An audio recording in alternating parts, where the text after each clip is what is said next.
while we waiting on this trial to start, I put a poll up. Do y'all think Young Thug trial should be a mistrial? Yes or no? Go to my poll and drop in comments how y'all feel about this case. Is it a waste of time? Taxpayer money?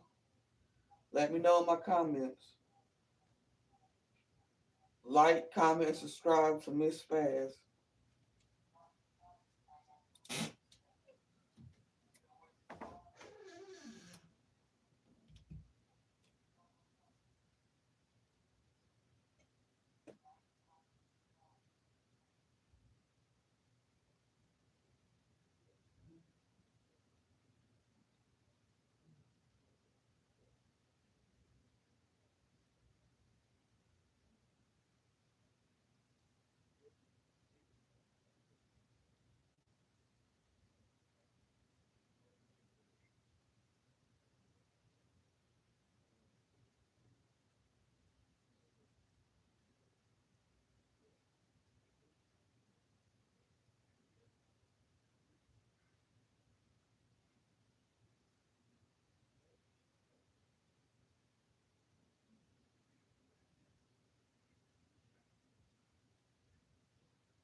Early tailgates are better with a hearty and smooth Sam Adams Oktoberfest. Game time! Yeah!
Court come to order.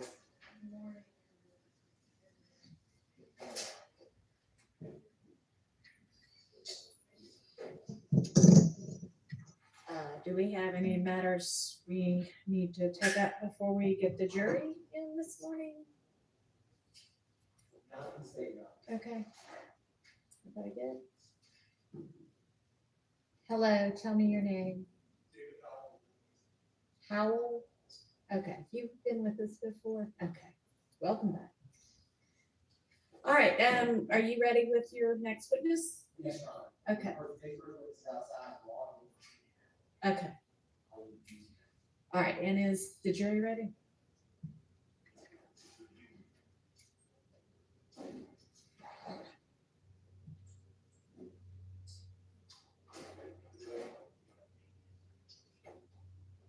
All right, okay, let's get the jury in.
Thank you. Good morning, ladies and gentlemen. All right, Mr. Atkins, you can call the state's next witness. Thank you, Your Honor. The state calls Ms. Sharon Latner to the stand. Okay.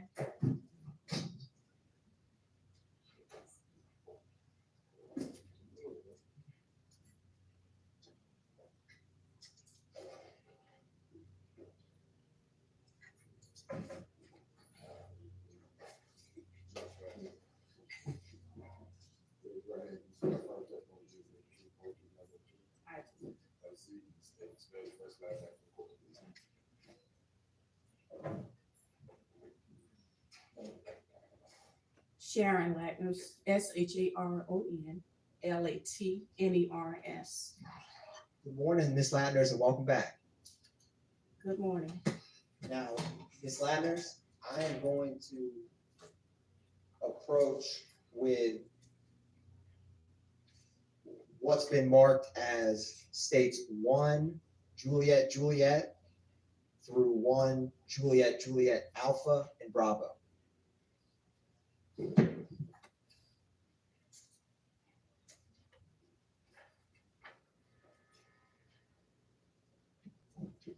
Now, Ms. Latner, if you can take a minute and look through those 3 exhibits and just look up at me when you're ready.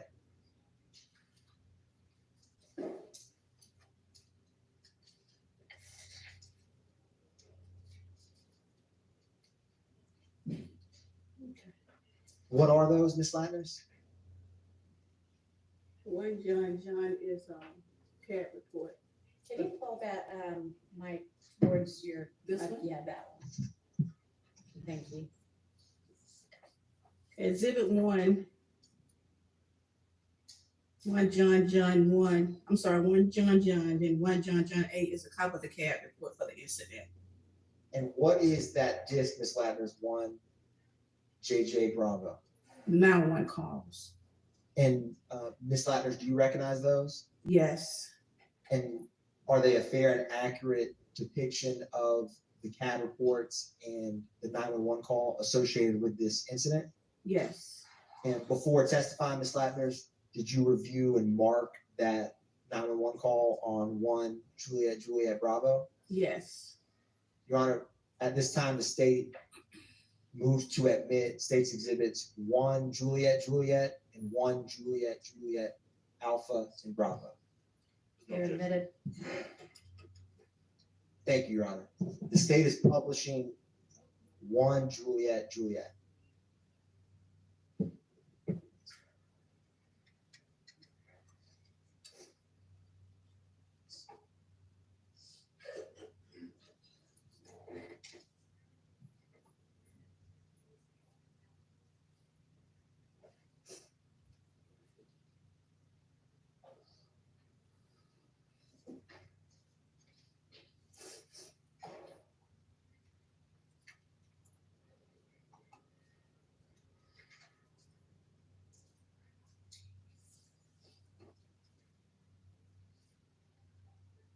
Now, Ms. Latner's, what is the incident number for this CAD report? Or what are the last four? you have 0288 and 0292. What is the date of this CAD report? April the 28th, 2015.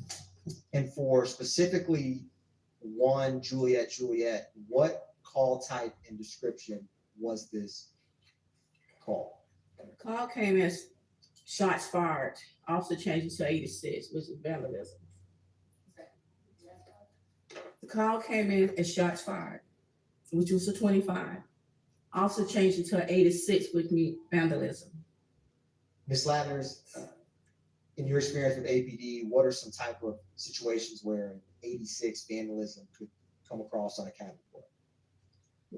If our operator if a caller called in, says car been vandalized, as car been shot up, window been broken, that's vandalism. Now, Ms. Latner's, what was the location address for this incident? 2517 Donnelly Harwell Parkway, Northwest Atlanta. Are you familiar with that location, Ms. Latner's? It's a club over there. That's fair enough. Now, Ms. Latner's, I'm going to publish what's already been admitted as 1 Tango Alpha.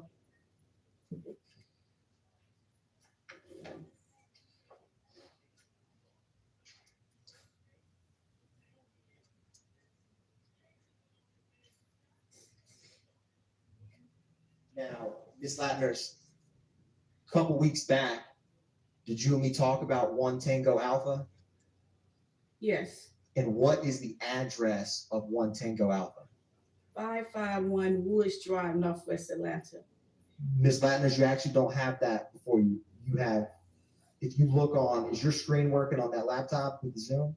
Yes. I just published an exhibit you don't have physically before you. Okay. What is the address for 1 Tango Alpha? On this string, it says 2517 Donnelly Harwell Parkway, Northwest Atlanta. Is that the same address as 1 Juliet we were just discussing? Yes. Your Honor, republishing State's Exhibit 1 Juliet. Now, Ms. Latner's, was this a 911 call or officer-generated CAD report? Officer generated CAD report. What time was this CAD report generated? Officer pulled out on the call at 02:20 a.m. hours. What time was the call? And is this 1 Juliet, Ms. Latner's? Say that again? Is this 1 Juliet? Yes. Is the dispatch time and the call receive time the same? Yes. Is that because it was officer generated? Yes. Now, what time was this call cleared? It cleared at 04:34 AM hours. Now, do you see on page one, Ms. Latner's, under unit information, there's a number of, it says SEC unit and it has numbers? Yes. Now, what does that indicate? Well, it looks like off-duty unit was working at the club. He pulled out. And once he come over there and he said shots fired at the location, most of every unit in that zone one is going to go to that location. So that's why you have the different units out there at that location. So do each of those units that have a different number reflect a different officer? Yes. And roughly, is that about how many units do you see listed on page one? –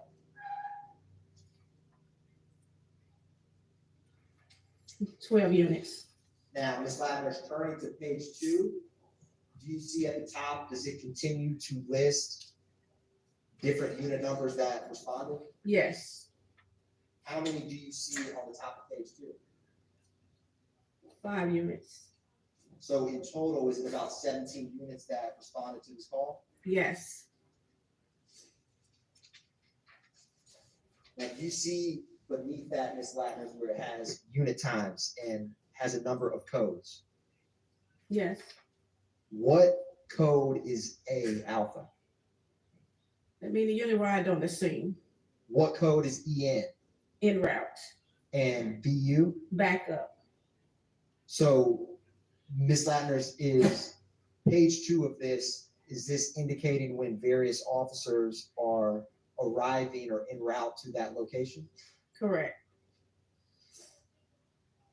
Now, further down, Ms. Latner's, do you see where, and you had stated to the jury, do you see on page two where it stated that the count was a 25 for shots fired?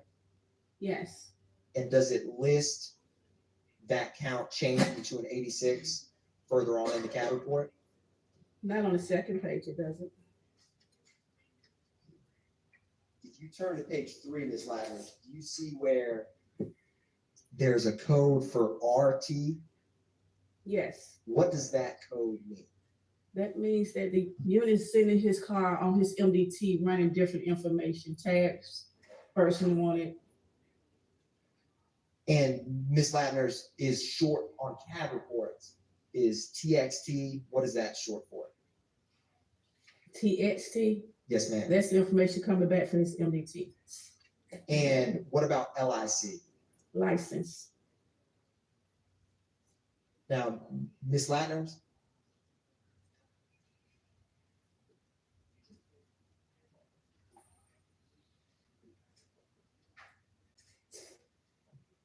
one brief moment, Ms. Latner's.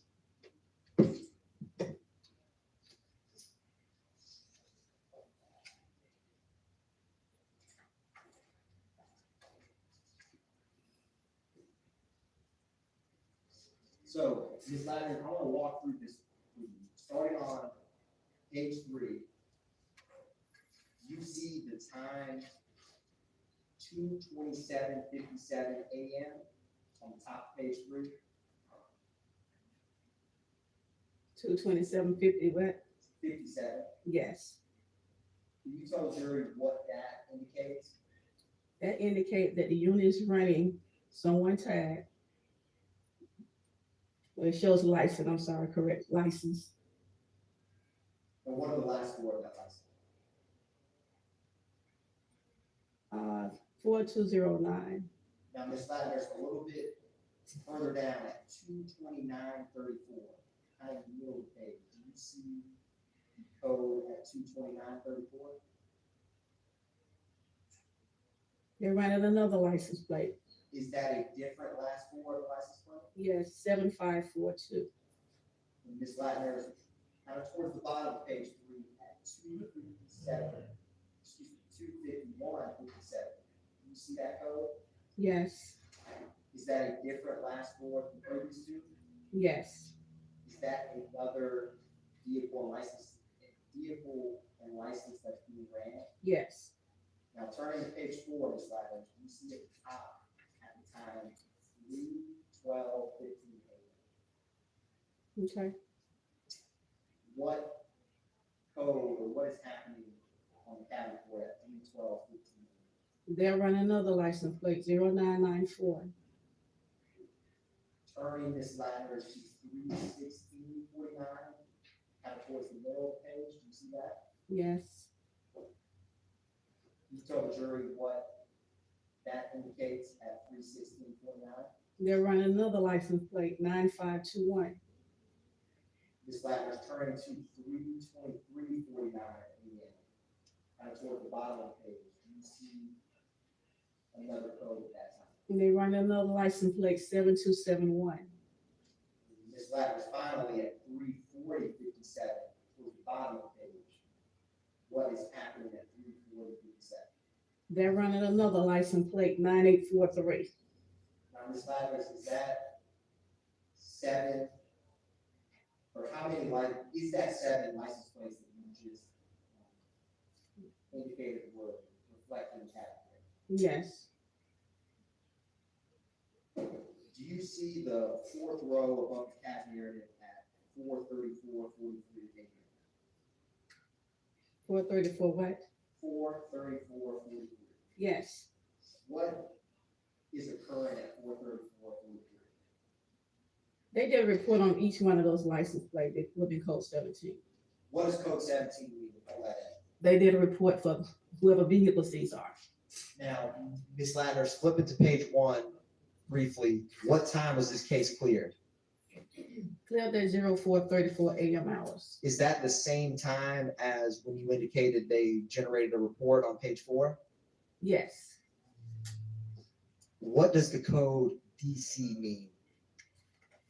They just, DC is, distribution. I'm sorry. DC is mean they clear the call for that 17. Now, Ms. Lattner, do you see a CAD narrative at the bottom on page 4? Yes. What is the first input in that CAD narrative? It shows 78 shots on calls, 67 vehicles shot up at location. What is it? Does it say no 78? No 78. What does that mean? No, look out on the person who did the shooting. And then it says 67 vehicles shot up at location? Yes. So with the 7 license plates that were ran on scene, is that aligned or not aligned with 7 vehicles being shot up? Yes. Ms. Lattner, do you also see the second from the bottom in the CAD narrative on page 4? Is there any related incident numbers to this? Yes, it is. What is the last 4 of the related incident number? 0292. And Ms. Lattner's the very last at 3:51:45, when it says M type 25 to 86. Is that what you were describing of the count changing for the jury? Yes. Ms. Lattner's, I want to turn to, is that the end of this CAD report for 1 Juliet? Yes. Ms. Lattner's, I want to turn to 1 Juliet Alpha. Is 1 Juliet Alpha related to the CAD report we just discussed? Yes. Is the last 4 of that CAD the same last 4 reflected in 1 Juliet that we just discussed? Yes. Is it the same? What date is this? April 28th, 2015. Now, what zone and beat are these 2 CAD reports? Zone 1. And they're on beat 109 speed. Now, for CAD report 1 Juliet Alpha, what is the address? Lease the all-new Blazer EV at Donahue Chevrolet for just $300 a month. That's hundreds less than buying, and it could be even lower with the $1,500 bulk loyalty incentive. See just how affordable an EV can be. Chevrolet, together, let's drive. Get the twice daily $6 meal deal. Burger, potato wedges, and a 20-ounce Coke or Pepsi. Well, is it 911 or officer generated call? Came through with 911. What time was the 911 call? 02:20 a.m. hours. What time was the call received with dispatch? Dispatch received the call at 02:21 hours. Now, Ms. Latner's just briefly glancing back at 1 Juliet. Is this 911 call after or before the officer-generated CAD report we just discussed? A couple seconds after for the officer generating it. When did officers arrive to this 911 call? First officer arrived at 02:26 hours.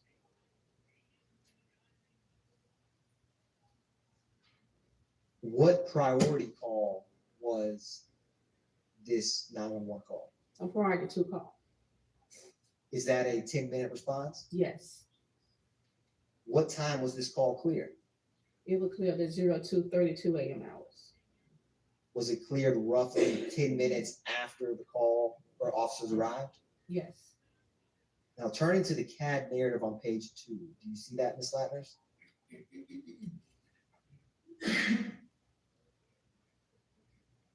The fourth row from the top at 2:21:28 a.m. Can you tell the jury what that indicates? The call advised the operator they heard about 30 shots in the area.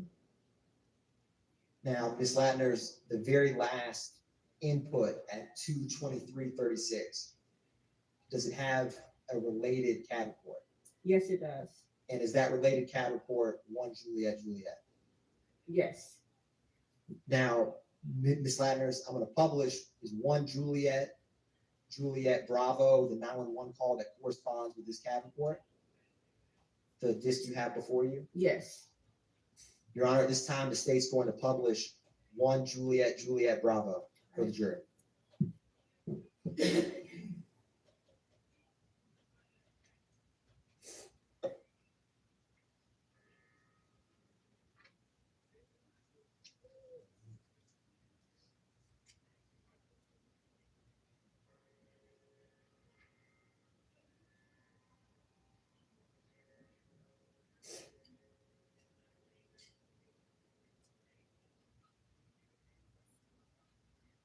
Atlanta 911 emergency operator 1287 was the address of the emergency.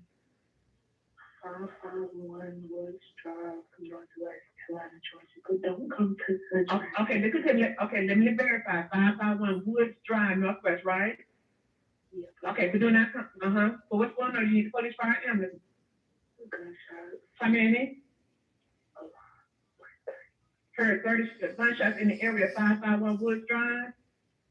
Okay, but do not come to Woods Drive. Did you see anybody?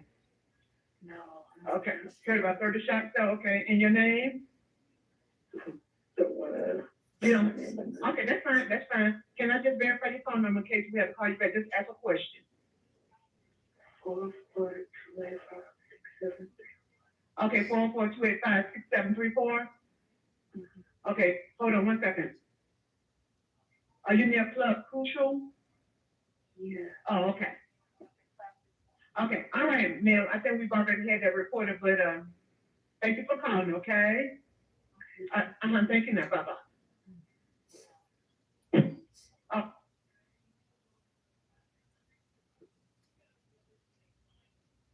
Now, Ms. Latners, I'm going to approach you with what's been marked as 1 Kilo Kilo through 4 Kilo Kilo Alpha. I'm going to grab Juliet's phone. Or actually, I'm going to leave them up here. Ms. Latners, if you can take a minute to look through those Kilo Kilo exhibits and just look up at me when you're ready.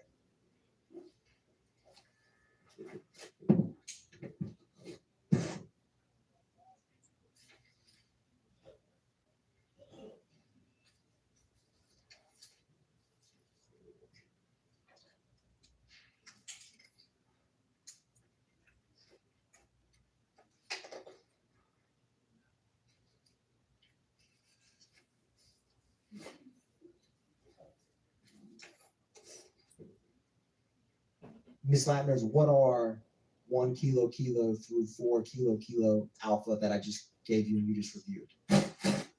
CAD reports from April 28th, 2015. And how do you recognize them? Yes, Is one of those a disc? yes, Is there any significant markings on that disc? my initials. Were you able to listen what's on that disc before testifying here today?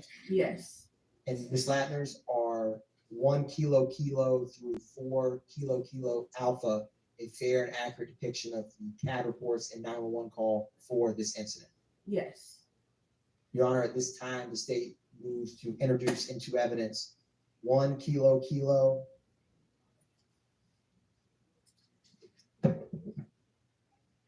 2 kilo, 3 kilo, 4 kilo, and also, Your Honor, the 1 through 4 kilo alpha. All right, those are my. Thank you, Your Honor. Now, Ms. Latner's and publishing 1 kilo for the jury.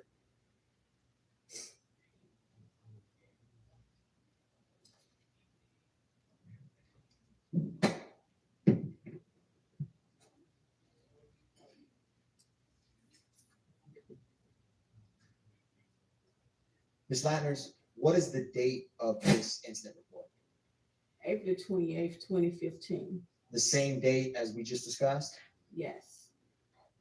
What is the location of this call? 1291 MLK Drive, Northwest Atlanta. What type of call was this? Shots fired. What is the zone and beat? Zone 1, 105 feet. And Ms. Latner's, for the record, what is the incident report for 1 kilo? 151180455. Ms. Latner's, was this a officer generated or 911 call? 911 call. What time was this 911 call generated? 0403 AM hours. Now, Ms. Latner's, if you glance at 1 Juliet, is this 911 call after or before those? After.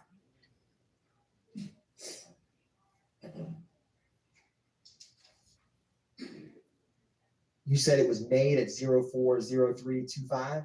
Yes. When was the call received at dispatch? 04434 AM hours. When were officers dispatched to that location? 0405 AM hours. And when were officers cleared from this scene? 0412 56 AM hours. Now, Ms. Latner's, do you see at the bottom with the CAD narrative? Can you describe what at 4:04:34 AM for the jury, what that indicates? Caller advised he heard 8 fire. He heard shots fired in the area. Does that indicate that the caller heard 8 shots fired in the area? Yes. Now, Ms. Latner's, at the top, do you see the disposition for this CAD report? It shows code 12 and also say CCAD 0462. And does code 12 signify that there's some type of investigation? Yes. Ms. Latner's, do you have before you 1 kilo alpha? Or already admitted, Your Honor, the state's going to publish 1 kilo alpha.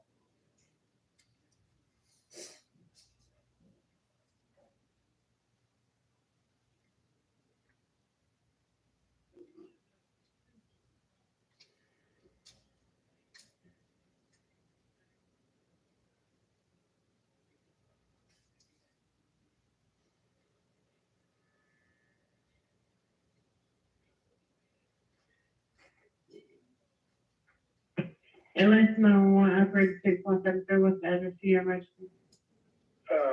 1291 Martin Luther King Jr. Drive. Somebody's firing off AKs in the neighborhood. Okay, how many did you hear? I just heard about 17 shots. Did you want to see what's the officer when they come out? Nah, I'm asleep, but I mean, dang, it's every night. Okay. And they can check the address at 1271. It's an empty house next door to me. They going in and out that house at night. They start going in that house about 8:30 dark at night. They go in and out the house all night. Cars parked down on Rock Mart. So I don't know. It's not this. Like I said, it can't be a few houses away that shoot, that a random shooting. And it goes on every night in the neighborhood. Just kind of close that time. Thank you very much. Okay, well, I'm fine. Yeah, Mary Senior little patrols do it in the evening time. They bust caps, shoot caps every night. They ride through there between 2 and 4. Okay. All right, that's all I know. Appreciate it. You're welcome, Mama. Publishing what's been admitted, Your Honor, as 2 Kilo Kilo.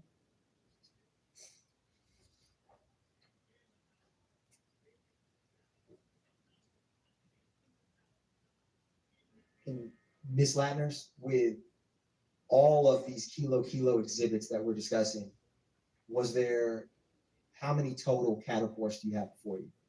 4. And were all 4 of those related to the same incident? Yes. Ms. Latners, in 2 Kilo Kilo, what is the incident report for this cat report? 151180456. Was 1 Kilo Kilo, did that end in 455? Yes. Is this 456? Yes. And Ms. Latners, when CAB reports come through APD, do they get incident numbers in sequential order? Yes. So this is the next incident report after 1 Kilo Kilo. Yes. What is the location for this incident number? 1469 Mill Street Southwest. What is the zone and beat for this CAB? Zone 1104 is beat. Is that the same zone and beat as 1 Kilo Kilo? No, the first one was 105 beat, Is 104 near 105's beat? right next door. What was the source of this CAB report? Was it a 911 call or officer generated? 911 call, What time was this call received?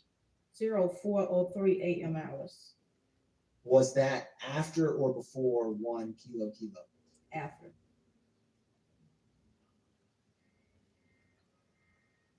What type of priority was this call? Priority to Is that a 10-minute response time? 10 minutes, What time was this call cleared? 0412 hours AM. 0412 AM hours. Ms. Latners, comparing 2 Kilo Kilo with 1 Kilo Kilo, how close in time is the clearance between the 2 calls? 5 seconds off. What was the disposition of 2 Kilo Kilo? Code 12 investigated CCAD 0462. Is that the same CCAD 0462 referenced in 1 Kilo Kilo? Yes. Publishing, Your Honor, 3 Kilo Kilo. Ms. Latners, what is the incident number for 3 Kilo Kilo? 151180460. Is this the same date as what we just discussed? Yes. What zone and beat is 3 Kilo Kilo? Zone 104 is beat. Was this self-initiated by an officer or a 911 call?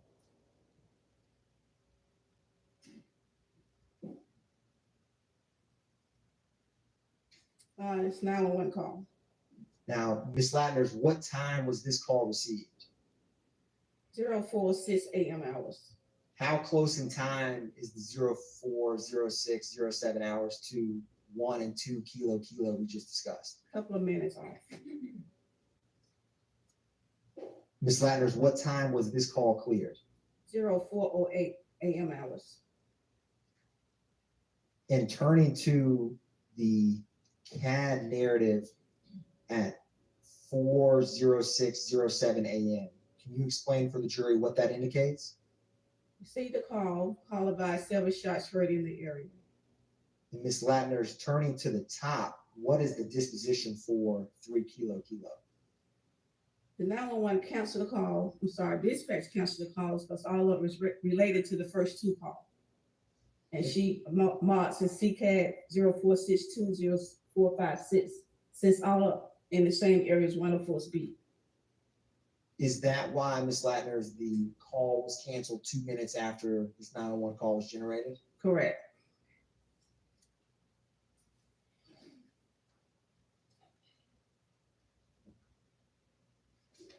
Your Honor, publishing what's been marked as 4 Kilo Kilo.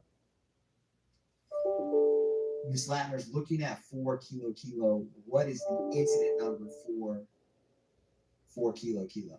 151180462. Is this the 0462 that was referenced in the previous 3 Kilo Kilo exhibits? Yes. What's the location for this CAD report? 1428 Adele Avenue Southwest. What zone and beat is 1428 Adele Avenue Southwest? Zones 104's beat. Is that the same beat and zone or the neighboring beat and zone for the previous 3 CAD reports? Yes. What was the source of this CAD report? Was it 911 call or officer generated? 911 call.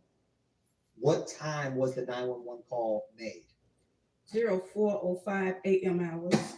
What time was the 911 call received by APD dispatch? 04:06 a.m. hours. What time were officers dispatched out to that call? 04:07 a.m. hours. What time was this call cleared?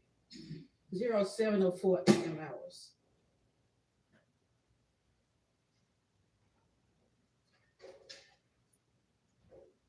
Now, Ms. Latner, you see on page 1, it has unit information. Yes. Who was the primary unit on this call? 1104. And is there any officers listed for this case? Their Yes. name. Adrian Pitts. Is there multiple unit numbers beneath 1104? Yes. Is that multiple officers responding to this call? Yes. What type of call is this? What's the code? Code is 50, person shot. Would a person shot code 50, what kind of response would that get? Priority 2. And how quick a response time is priority 2 in APD CAD? Should be quick as possible. We have 10 minutes to dispatch it out. Now, Ms. Latner, do you see on page 2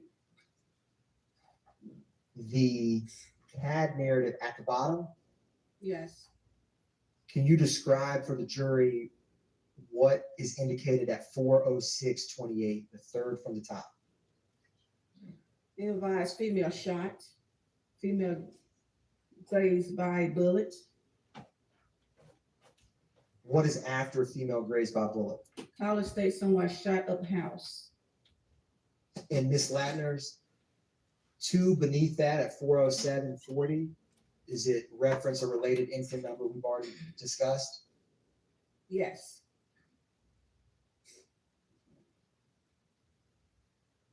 Your Honor, at this time, the state is going to publish 4 Kilo Kilo Alpha for the jury.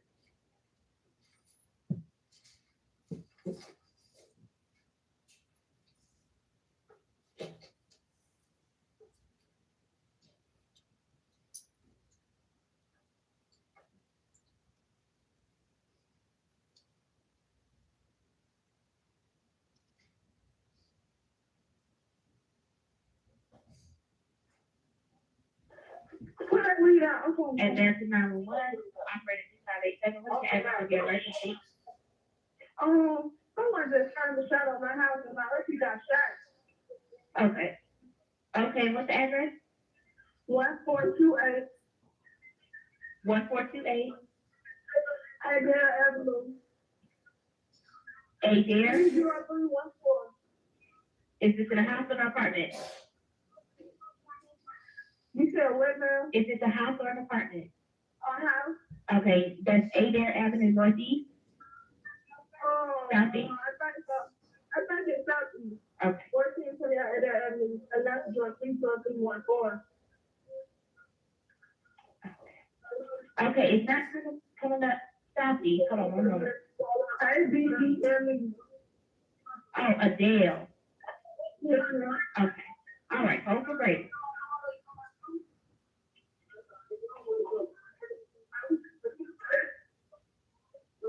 Mama come out clean her.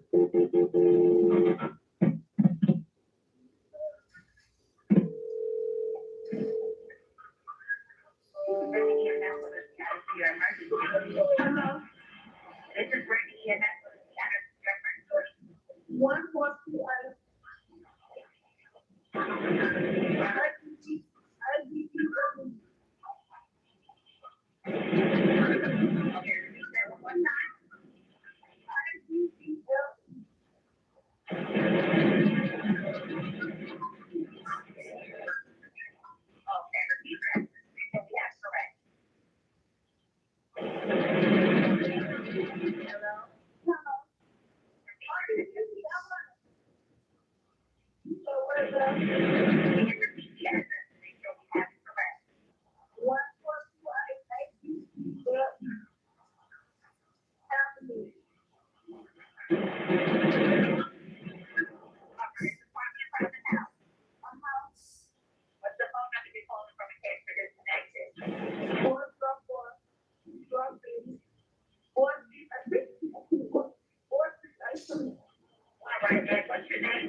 Oh, I was just, I woke up with website.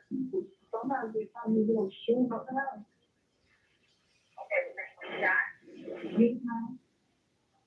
okay. Are you with the patient right now? Oh, she's laying in bed. Okay. Are you with her right now? You know what, ma'am? With her right now, right? Yes, ma'am. Okay, how old is she? She is. She got, because when they go, she got right. But she ain't, I said, how you not this way?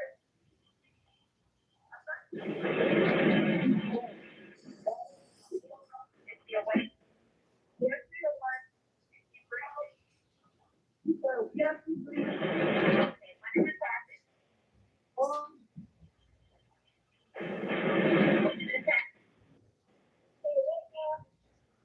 When did this happen? Did she breathe? My son is with us.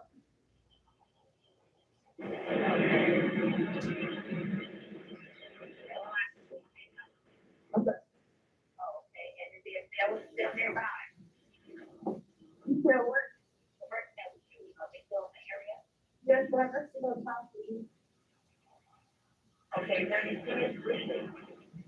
No, ma'am. Bleeding at all? Yes, she's breathing. The book's pressure.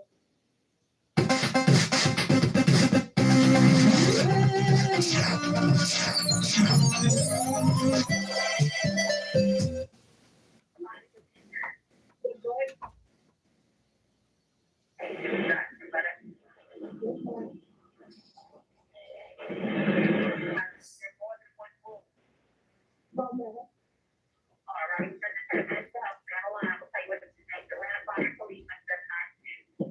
Okay, Aaron Brown. okay. Okay, great.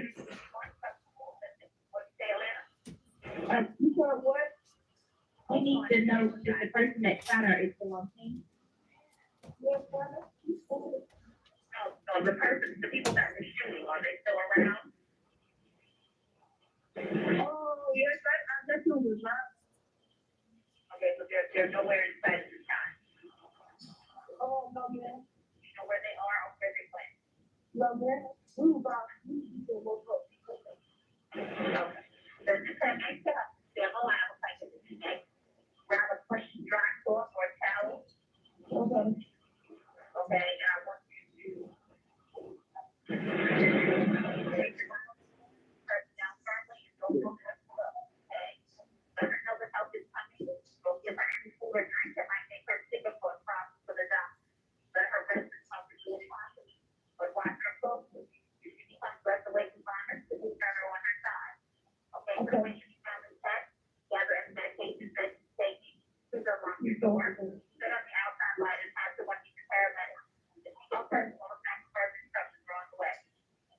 police is already outside.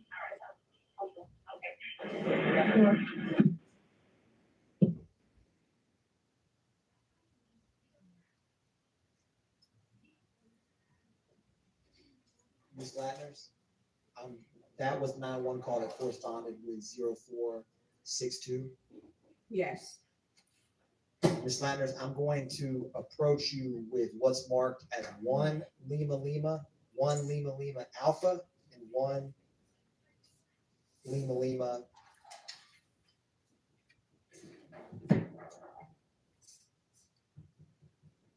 Excuse me, and 2 Lima Lima.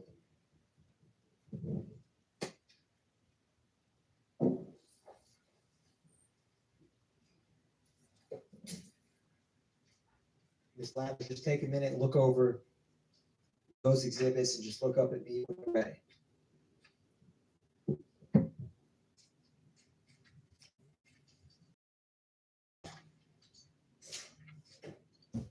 Ms. Lattners, what are 1 Lima Lima, 2 Lima Lima, and 1 Lima Lima Alpha?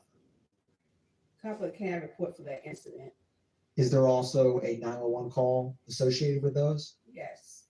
And are they a fair and accurate depiction of the 911 call and CAD reports for this incident? Yes. Your Honor, at this time, the state moves to tender into evidence 1 Lima Lima, 1 Lima Lima Alpha, and 2 Lima Lima. You may. I'm gonna come grab these, Ms. Lattners, be right back.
I'll give these back to you, Ms. Lattners.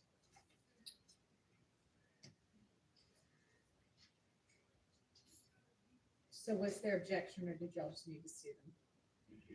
Okay, all right.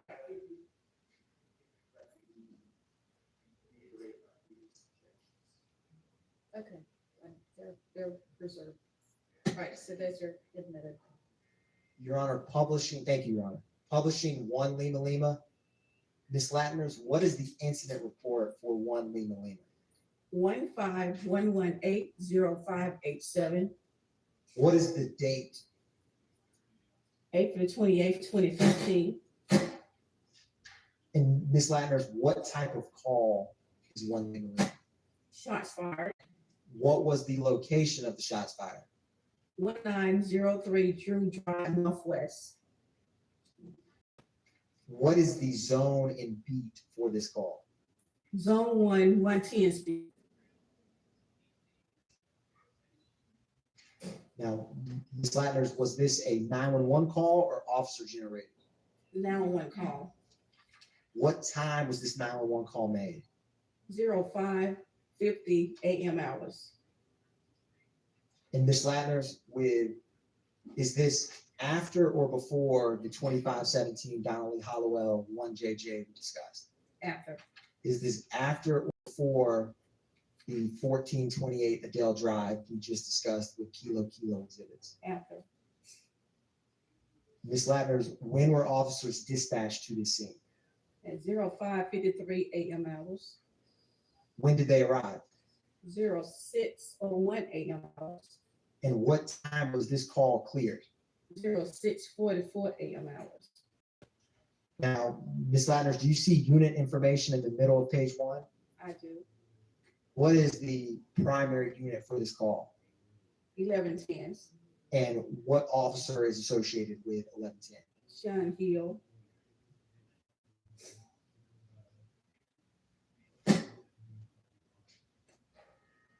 Now, Ms. Latner's turning to the CAD narrative. The third from the top at 5:52:18 a.m. Could you explain for the jury what that indicates? It indicates that the operator put in information about heard 9 gunshots fired near parking deck from the caller. And when it says no 78, is that no suspect? No suspect.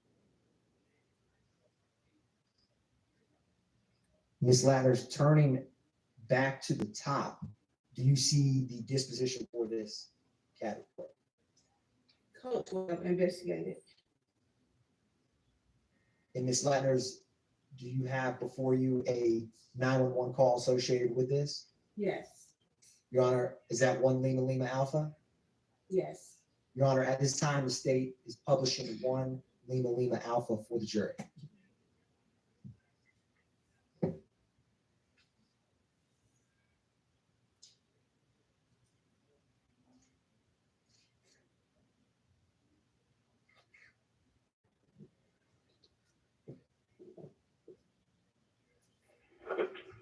Atlanta 911, operator 544, what's the address of your emergency?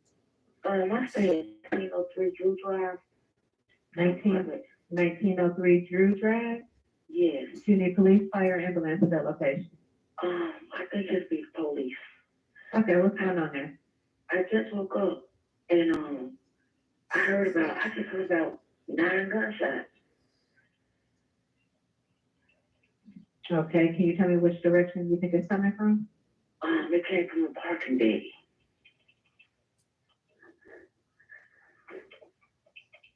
Okay. And this is an apartment? Yes. What's the name of the apartment? Columbia Crest. Is there a gate code? Yes. Can you share that with me, please? 0162. 0162, what's your name? Stephanie. Stephanie, what's your contact phone number? 678 769 9305. 678-769-9305. Yes. And you said you heard about 9 gunshots fired near the parking deck. By chance, do you see anyone? I don't even want to get close to one. Okay. And what's your apartment number? What's it? 2309. Do you want to speak with an officer when he comes down? I don't have to. I just know I heard a lot of gunshots just now. Okay, we're gonna get an officer over there to check it out. Thank you, Stephanie. Okay. Bye-bye.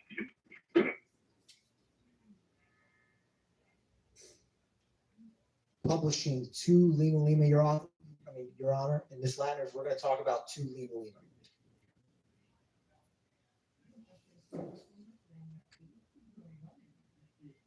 Is this April or 28, 2015? Yes. And Ms. Latner's, what is the incident report number for 2 Lima Lima? 151180588. How did this call type come in? 911 call. And what was the caller's first name?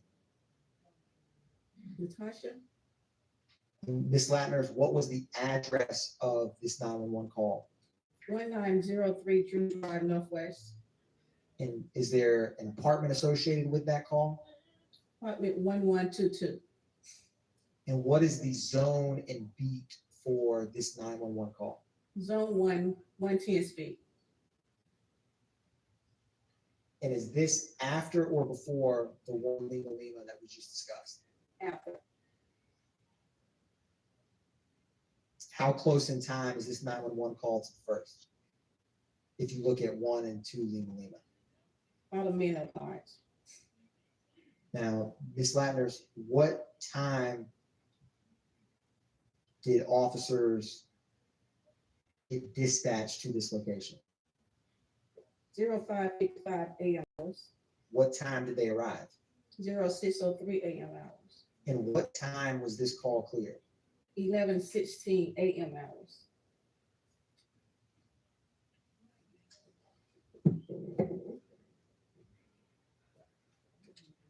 Now, Ms. Latters, do you see in the middle under unit information? Is that the same unit number 1110, Officer Sean Hill that we just discussed, one Lima Lima? Yes, So did that officer respond in relation to both of these calls? yes.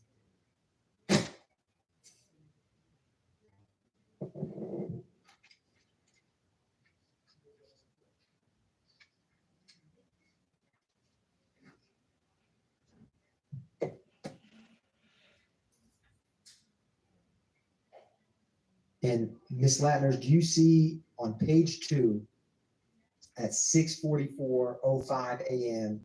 where it says M type 54 to 86? Yes. What does that indicate for the jury? All came in as a suspicious person. That's a signal for Atlanta 54. And also asked the dispatcher change to 86 to vandalism.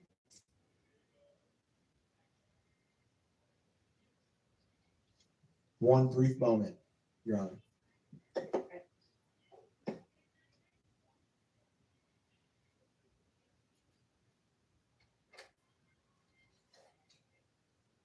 Thank you very much, Ms. Latters. No further questions by the state, Your Honor. All right, do you, Vince comes have questions for Ms. Letters?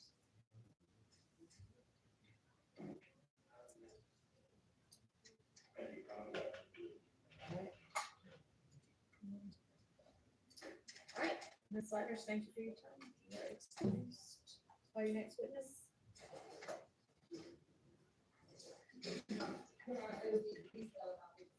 All right.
My name is Denise Bell.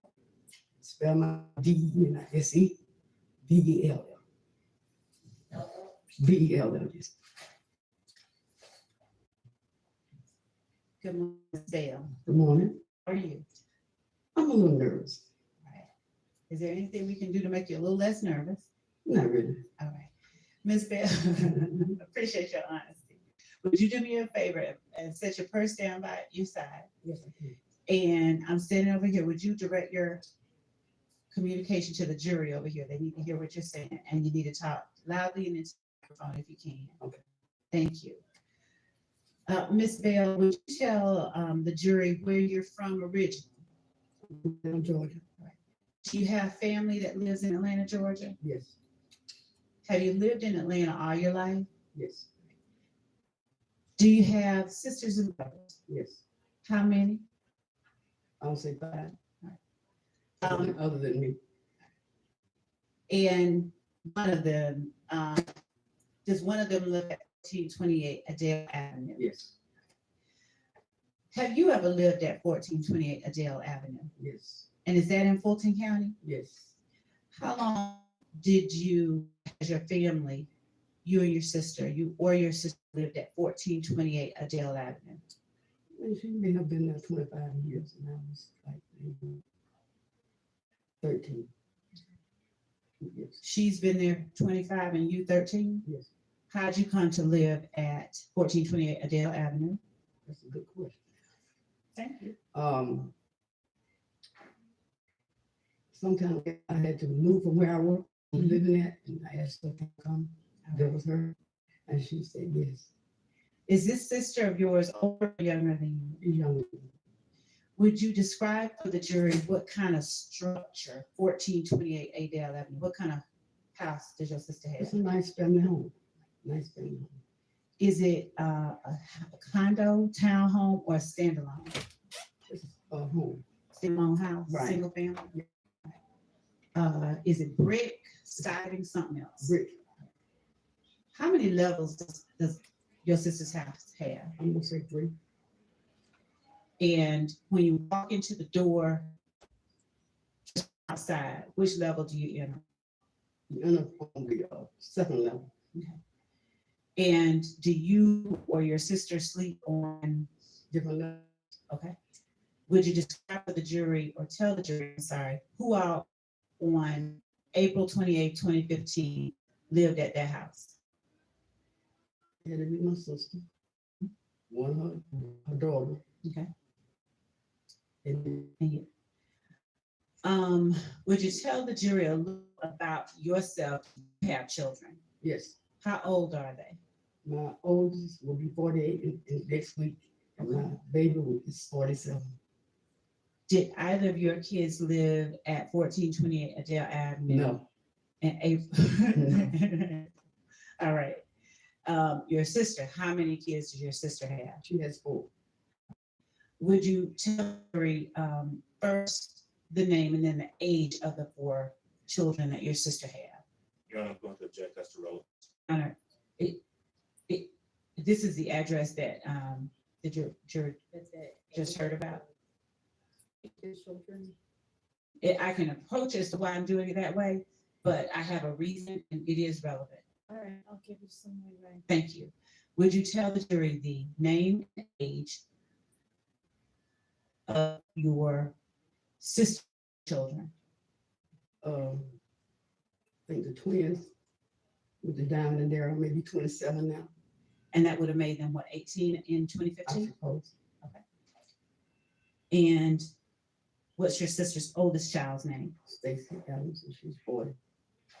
She's 40. So she would have been, would she have been 31 in April of 2015? I'm thinking yes. Does your sister have a son, Philip Collins? Yes, Does Philip Collins go by the name Philo? yes. And would Philip Collins have been around 25 in April 2015? I would say so. Did your other siblings have children? Did your other sisters and brothers, did your other nieces and nephews? Yes, sir. Did any of those other nieces and nephews at any time during April 2015 live at the house with you and your sister? No. Did your sister's children, or you just named, Philo, Darren, Diamond, and Stacy, did either of them live at the house besides Diamond in April 2015? No.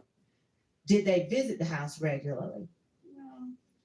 You know, they come by, so they want to eat, and I cook a lot for everybody. You know what I'm saying? And it's delicious. Would you describe for the jury the area of Atlanta that, let me be more specific. Do you know where the Atlanta University Center is? Yes. Is 1428 Adele Avenue down the street from Morris Brown College? I wouldn't exactly say down the street, but it's not far from the home.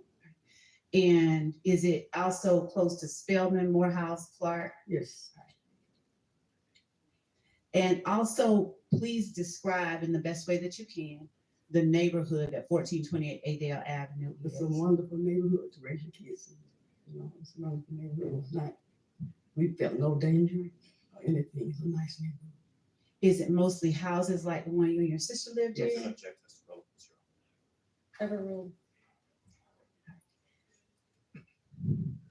Does the house itself sit off of of Adele Avenue, or is it in a subdivision? Oh, well, it's just a street with houses, you know. How often did your sister's children, either Philo, Darren, or Stacy, visit? Objection as to relevance. There's, Your Honor, I am asking,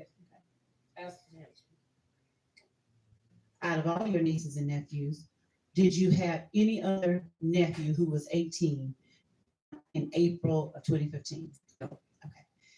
And did any of the other nieces and nephews visit your home at 1428 Adale Avenue as often as Cecilia's children did? No. Would Cecilia's children visit at least once a week? Yeah. But I was trying to be. seeing the relevance of this right now, so you get to it. We are.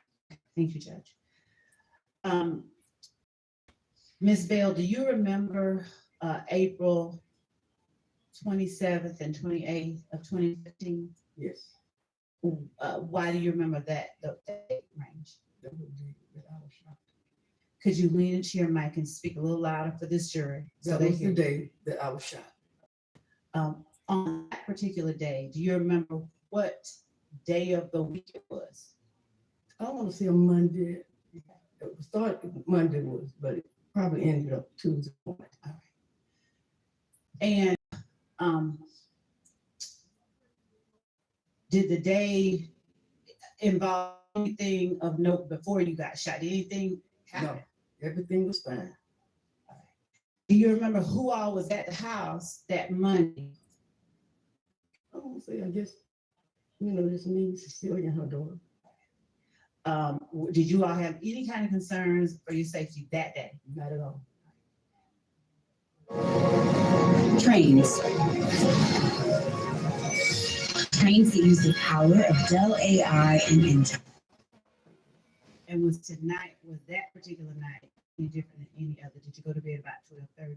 Yes. All right. Were any of your nieces and nephews visiting time that you went to bed? No. Would you describe for the jury where inside the house your bedroom was? I'm gonna say, like from the desk to that door. The door at the back of the courtroom? Yeah, that door. And so would the door represent the front door of the house? Yeah. What does the door represent as far as the house goes? This represents the front door. This would be the front door. And so with where you are being the front door, the back door is your room? I'm gonna say, no, not the back door. No, I mean the The back door- door of the courtroom. Yeah. Was there a straight shot from your room to the front door? Yes. Did anybody else stay or sleep on that same level with you? Her daughter. All right. And where did your sister sleep? She slept upstairs. Now, at the time you went to bed, describe from the time you went to bed to the time you remember something happened. Well, we really didn't do anything, but sometimes we felt and talk, stuff like that. But we really didn't do anything. I might have had a drink or two before we went to bed, but other than that, that's What was your drink choice? vodka. All right. Did you have it in the kitchen or did you have it in your room? I had it in my room. All right. Was it next to your bed? Yes. On the floor? Yes. All right. So tell the jury, once you went to bed, if you got up at any point before 6 a.m. What do you remember happening from the time you went to bed? Oh, well, time on the bed, anything really happened. Okay. The doorbell rang. All right. When the doorbell rang, what'd you do? I answered the door. Do you remember about how many people were at the door? No, I don't. Was it family or strangers that were at the door? Well, I would say family, because I went on at 3 o'clock in the morning for a stranger. Fair enough. Was your sister's 18-year-old son one of the people that was at the door? It had to be a 7 years. Yes, it was. And were the other people with your nephew Older, younger, or around the I same couldn't age? say. I don't know. I didn't even see them. Okay, Your Honor, excuse me, I'm sorry. Could I have the witness pull the microphone a little bit closer, please? yeah, Problem is, doesn't move, it's stuck. I need to, maybe I need to neighbor. I think that this one has.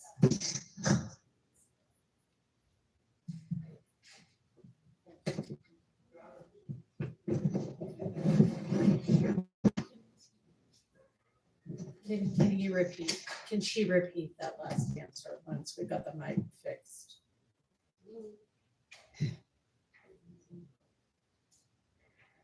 Try the one on the, hold on, let's plug in. You may have a mic donate for a minute. I'll get her mine. Okay. Okay. That's fine. Dale, I'm gonna give you my microphone, and if you could just lean into my microphone. And I'll be back just so you don't have feedback. All right, why don't you push that mic down towards your mouth? I'm a light speaker. I used to didn't be, but I am now. All right, and ask that last question so they can hear the answer. Thank you, Judge. Ms. Dale, when you heard the doorbell ring at 3:30 in the morning, and you said, yes, 18-year-old nephew, did you see the people who were with your nephew? Not recognize, just did you see anybody else? It may have been, but I didn't pay attention because once I opened the door and it was somebody that I recognized, I just walked away. I walked away from it. I didn't really pay attention. I just walked. It's 3 o'clock in the morning. I'm asleep. You know what I'm saying? So I didn't really pay attention. Did the demeanor of your 18-year-old nephew or any of the people who were coming in cause you any concern? No. Did they, were they loud or rowdy or anything like that? No. Did they in any way get angry? No. Do you know, or did you recognize what they did once you let them in the house? No. Now, do you like guns? No. Do you make it known to your nephews and nieces? You don't like guns? Yes. Do they respect you enough to respect the fact that you don't like guns? Yes. So on this day, 30 in the morning, was the previous morning the month, was the previous day the Monday, or The previous day. so if it's this 3:30 Tuesday morning? Yes. Did you see any guns in the hands of anybody that you let in the house? No. Do you remember what anybody was wearing? No. Was there any room on the level that they came into that you go in the direction of? Didn't pay attention. Tell the jury, if what you did once you let them in the house. I went back to my bedroom. How far was your bedroom from where you parted ways with them? Just a few feet. Did you hear anything from them? Like anything? Nothing. Were you close enough to her if they were arguing or anything? Were you close enough if they had been arguing to her? I would have heard it. Tell the jury once you got back to your room what you did. I stepped in my room and my alcohol came next to my bed. I figured I'd take a drink, but I didn't get a chance to do that. I was hit. I was hit. What did you say right before you were hit? I took the ball and then I put it back down because I was hit. Did you hear anything before you were hit? I probably heard a gunfire, but nothing else. When you say you were hit, what do you mean? Body blood. I was shot. I was hit and still shot. Did you immediately know you had been shot? Yes. What happened? Actually, I didn't really feel any pain at the time. I was very scared, and I looked into my hallway, which is right my bedroom, the hallway right at my bedroom. So when I back in, the police was already there. You have any idea how long it took you, to gather yourself and look around and see? I really didn't have any time. Did you see when you realized you've been shot? Were you able to see if there were any holes in the house for a bullet to have come through? After the bullet, did you see where it came Through my wall. through your what? My wall. Do you remember how many shots you heard? No, I don't. Yes, Do you remember what they sounded like? it was very loud. Do you remember whether they were fast? Fast. You did way more deep dive than me. Or something. I really don't remember. What do you recall doing after you looked around and saw the house? I just stood there by the bed. By the bed? I stood by the bed. I never sat down and I stood there. Was the police officer inside your bedroom when you looked? No, he wasn't in my bedroom. He was in the hallway. Do you recall saying anything? No, I didn't say anything to him. Do you remember who all was in the house at that moment where you noticed the police was in the house? No. Did you have any idea where your nephew and your nephew were? No. What about your sister? She actually didn't even really see anything or hear anything. What about talking about what she had seen her? I mean, what she did? Oh, she was upstairs in her bedroom asleep. Did she come down and you went and joined you in your? No. Did you see her interaction with the police? I don't recall. I didn't see that. Tell the jury, the next things you remember happening. I remember the ambulance came and they put me on the gurney. And they prepped me as they took me to my house. Once I was in the ambulance, I really did not know how serious the injuries were. You know what I'm saying? I just didn't really feel any pain until I was operated on. The pain was so excruciating that I wouldn't wish it on nobody. Were you in the hospital? I might have been in hospital maybe a month and a half. Ms. Bell, would you tell the jury if your neighborhood that you lived in, unfortunately, was a neighborhood where younger, or your neighbors were? No younger people. No younger people. Most of the residents there were older people. Had already been there for many years. 40 or older, or any older? They was older than that. Did you notice whether any of them had kids that came off from the? No. Ms. Bell, I'm going to show you what has been marked as Exhibit 5KK. Forgive me for not knowing the notes here. Kilo, through 9 kilo, and copy Mr. Brown is providing to the defense for them to look at, right? You have to look at 5 kilo, 9 kilo. And this telling you recognize the area depicted in these photographs. We'll be starting at 5 kilo right here. Do you see 1428 Adele Avenue? Is that a fair and accurate representation of 5 kilo of what your sister's talking about? Yes. 2015? Yes. What about 6 kilo? Are you able to see the house from that? Yes. Is that still a fair and accurate representation of the house? Yes. Looking at 7, 8, and 9 kilo. You see 1428 Adele Avenue in each of these photographs. Not in this one. Okay. But and this one is 8 kilo. Yes. All right. What about 7 kilo? Do you see y'all's house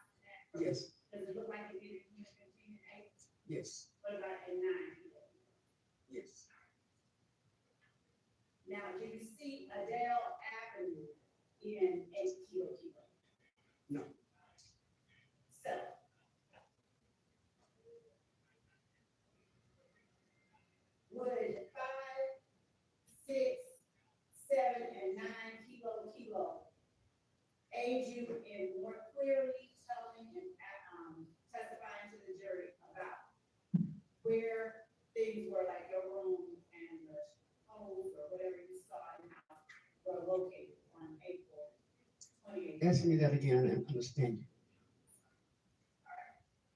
Do you see anything different about the house at 1428 Adele Avenue in these pictures than the way the house looked in April 28th? No, Your Honor, station is 5 kilo, 6, 7, and 9 kilo as. All right, admitted without objection. Ms. Nair. Starting with the court's permission to publish 5 Okay. kilo.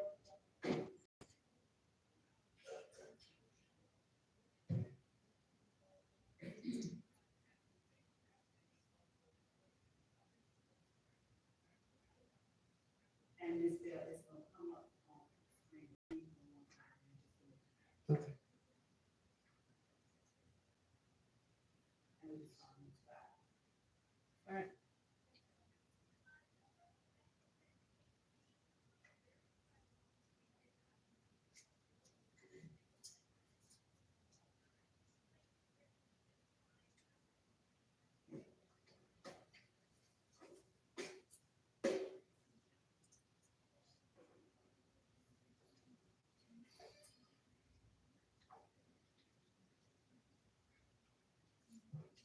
Once we blow it up, you see where that arrow is in 5 kilo, you can blow it up a little bit more. And would you describe for the jury, which of these houses is 1428 Adele Avenue after that gray box out? The one with the cars in the driveway. And would you tell the jury, are you able to describe for the jury where the front door of the house is? The front door will be right there where those bushes. We'll put the arrow over the. That's the front door. And is that the door or is it a different door that you answered at 3:30? That's the door. And does that door face Adele Avenue? Yes. In relation to that door, would you describe which side of the house your room was on? Straight. Straight back. Yes. Were you ever able to see how many bullet holes ended up being in your house that day? I wouldn't say I seen it that day. I mean, later on, were you able to see how many bullet holes? Yes. Approximately how many did you see? I never counted. Was it more than 3? Yes. Do you know if it got up to as many as 2? I'm not sure. Do you know if that house had any bullet holes in it or? No, ma'am. Can I get the tissue? Thank you.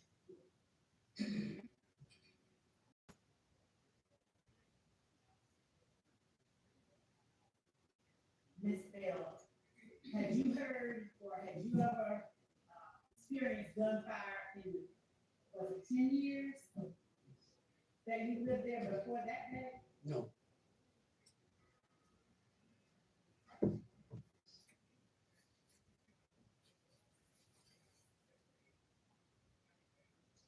Do you know, or did you call 911?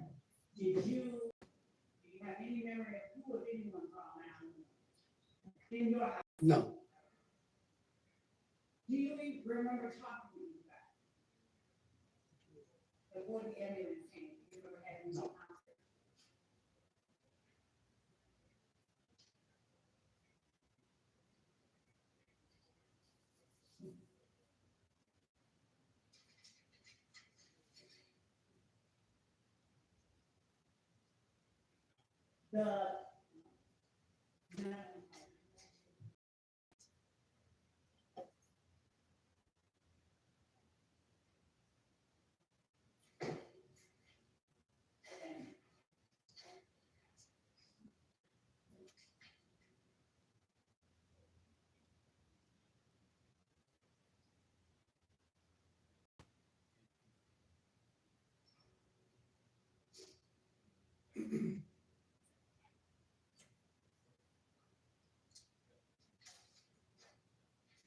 Does your sister, your nephew, who at the time was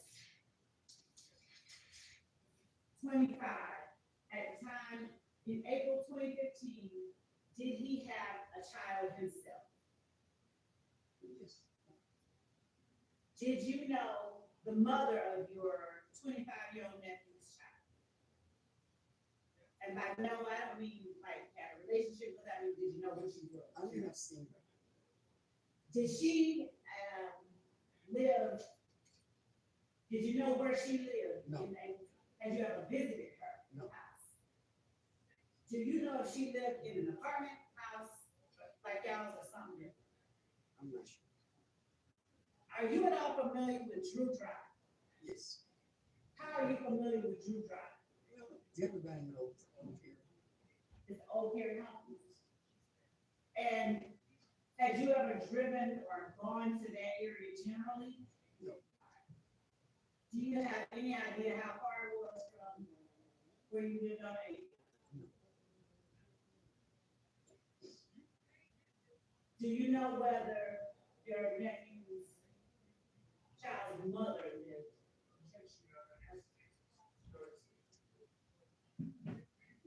Overall, is about. Do you know whether the 25-year-old nephew's child's mother lived in that area?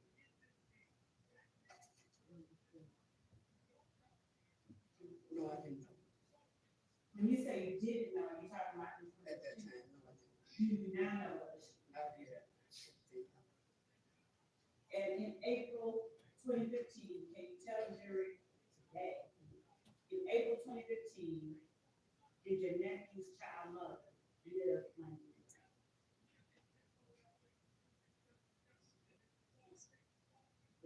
Yes.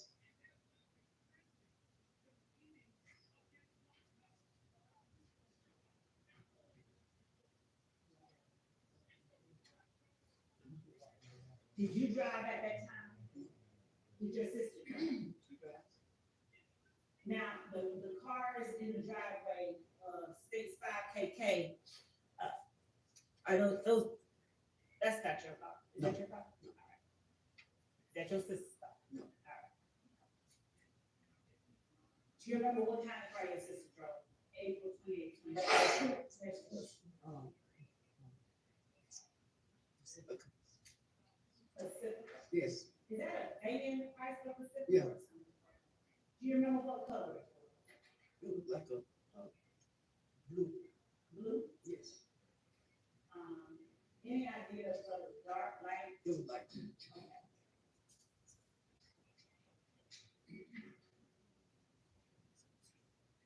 Do you know at the time that you were shot, do you know if there were any other cars in your driveway that you remember? No. When the ambulance came, do you remember where it was parked when you got it? No.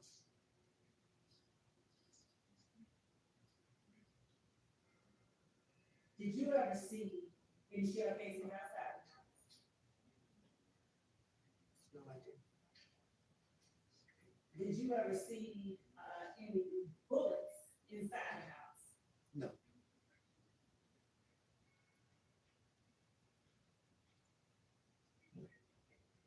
Are you able to tell the jury where in the house you saw a bullet hole? Generally speaking, not necessarily exactly. I'm gonna say kitchen window, what you call a kitchen window. Here, this old, but there's a kitchen window in my bedroom wall.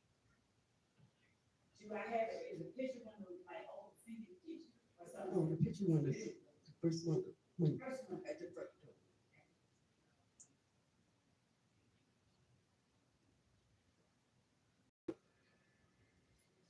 And did you at all ever see who it was that fired those rounds on the outside? Yeah.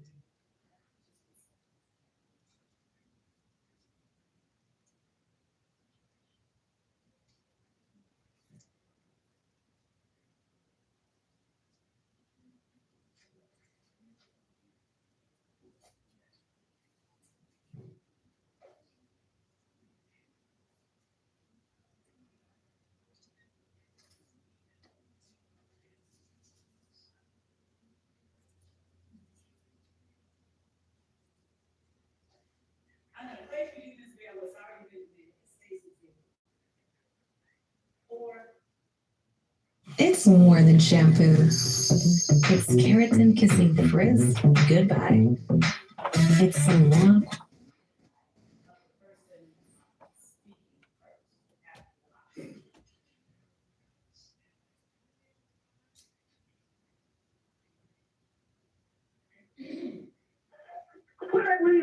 Atlanta 911, operator 258 what's the address of your emergency?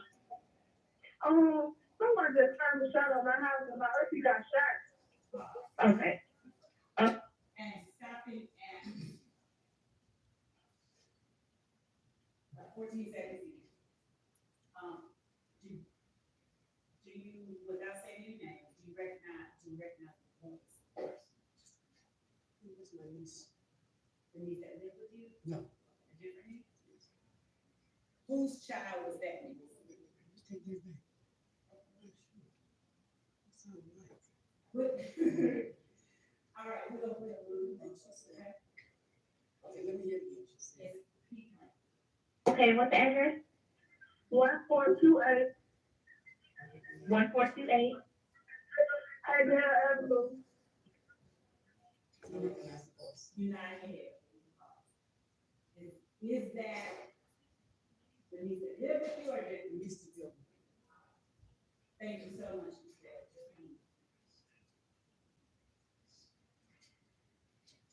I think that's all I have. All right, do any of the defense attorneys have questions for this? We have, Ms. Williams, we have no questions. Anybody? All right, Ms. Bell, thank you for your time and you are excused.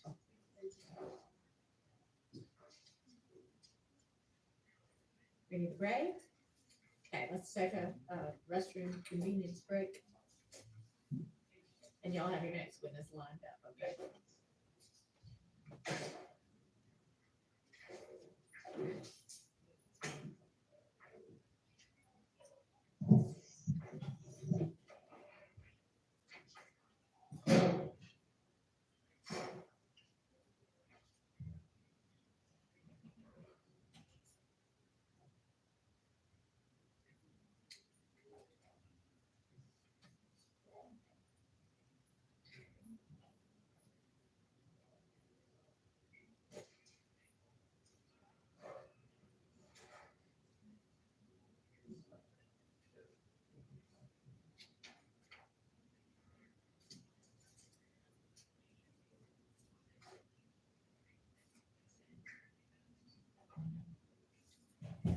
I'm not sure where Mr. Atkins went, but I just wanted to make sure that the redactions that we talked about previously on those CAD reports got made.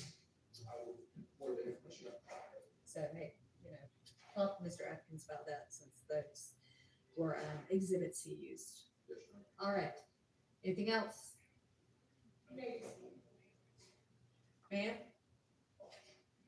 Did somebody else say something? Okay. All right, let's take our recess, be back whenever the jury's back. 10 minutes or so.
We're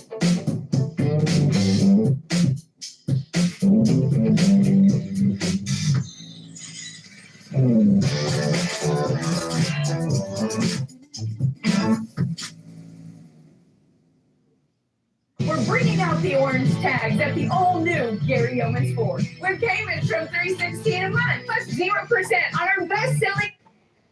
All right, we'll be in recess till 2.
Jalen Milroe and Alabama take on Wisconsin. Watch out!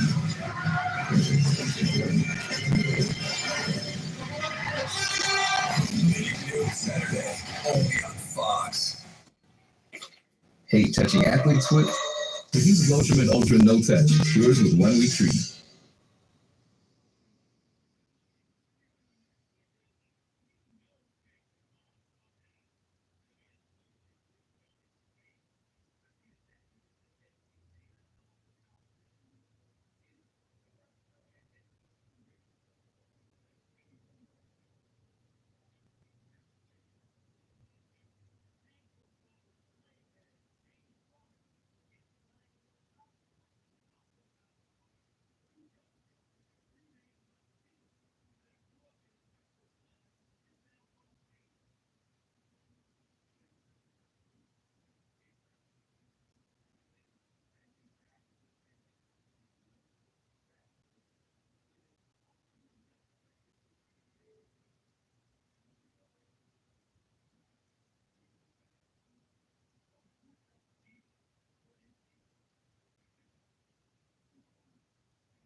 the industrial grade products you need. Granger, for the ones who get it done. It's more than body wash. It's a rich lather, gentle on skin. Is that cool?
It's got an NFL offer. Don't play with me. Then I'm gonna take it. NFL.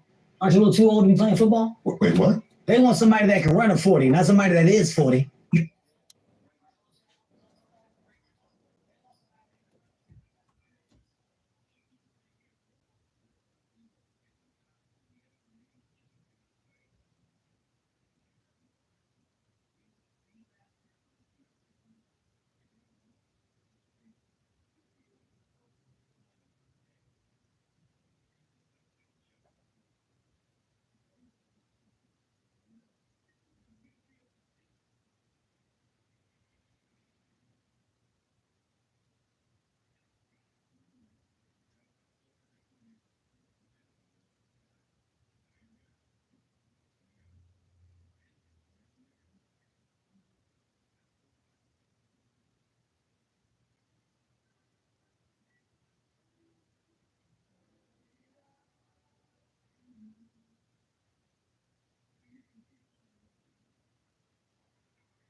As temps drop, so do prices at Rural King. Take Guardian XLT or Fanatic Encounter ladder stands, now $109.99. And grade 2 nuts and bolts, $1.99 per pound at your neighborhood Rural King or ruralking.com. Want to make a big impact without getting lost in a big system? Join Youth Villages to be a force.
If you're considering applying for disability benefits, we can help. Many of us have helped our own families navigate the disability process, and we're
Right now, we'll upgrade one medium, two topping pizza to a large for free when you order Domino's $6.99 mix and match deal online.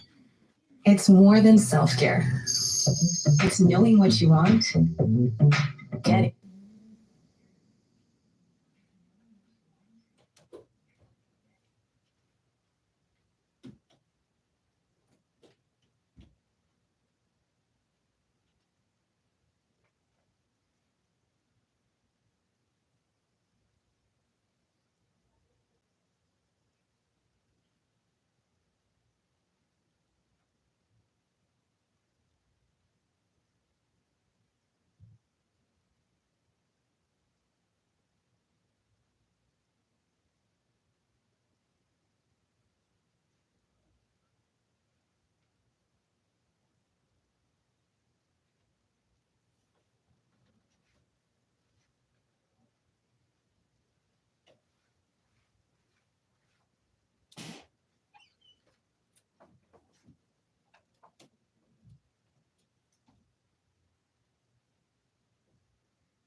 It's book club in the neighborhood, y'all. Eating this table. I got this at Wayfair after the last book club. Every book club should have this much shopping.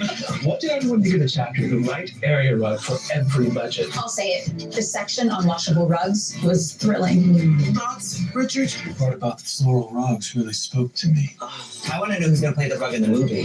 Why is nobody discussing the plot twist? Wayfair ships, fast and free. Wayfair, every style, every home.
Tailgates are better with Sam Adams Oktoberfest. Maybe I am a morning person. It's Sam season!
That the only area? I know this one. Okay.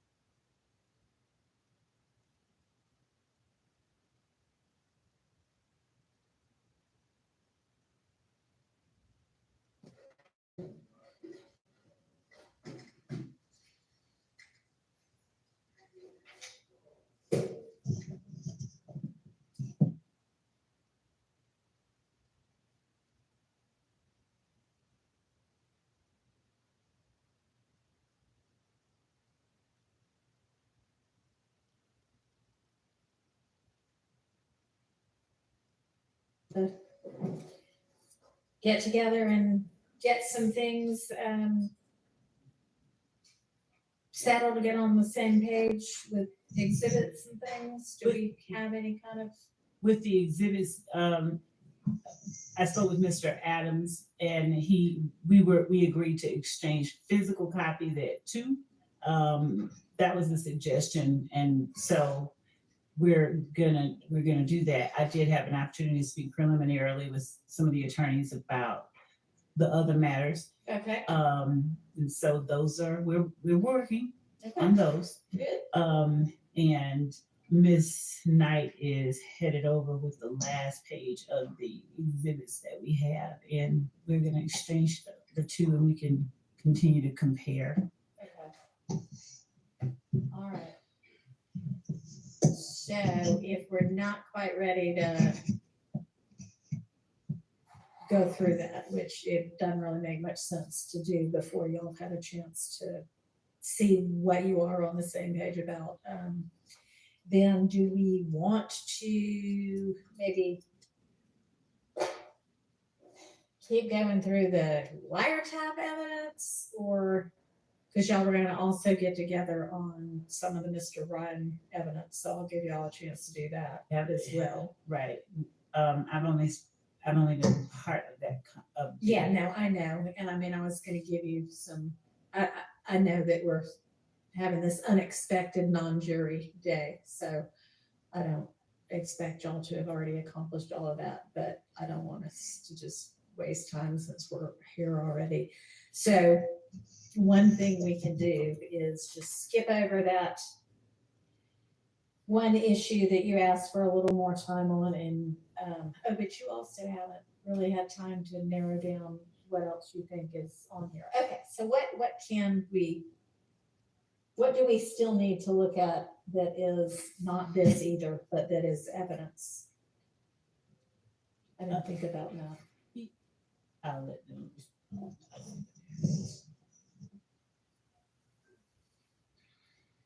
I'm listening.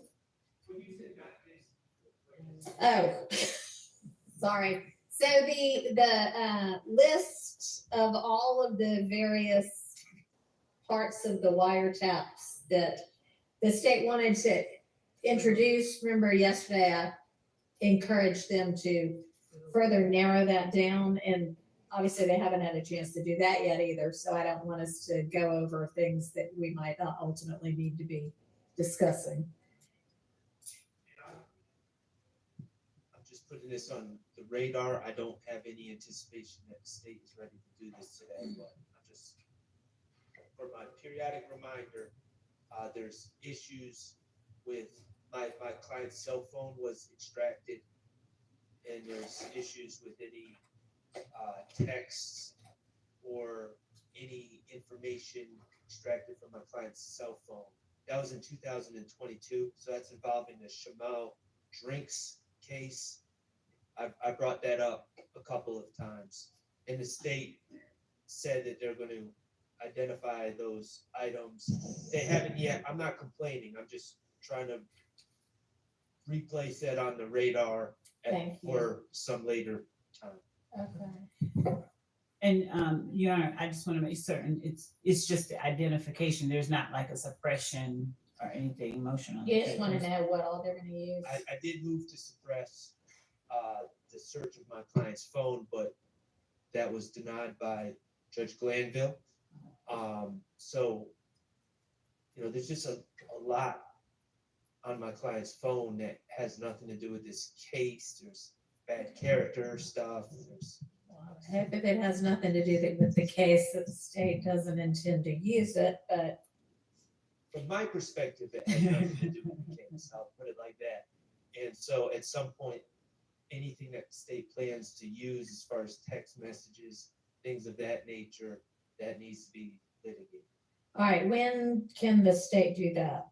I think that in the same way we're doing this, Mr. Ryan, we can schedule, Mr. Sharp and I can talk about when he's available, and we can actually go through it whenever, like this weekend. I'm trying to Miss Love's offer to sit down with her, but it would just be. It doesn't have to be me, just somebody Well, who's it's not you, it's just, if the state could just identify what they plan on using, and then I could look at their list and figure out. Okay, so can you get, About Miss Love personally, it's just sitting down with anyone going through my client's phone. I just think if they go through it and figure out what they want to use, let me know, then. and then you can maybe, okay.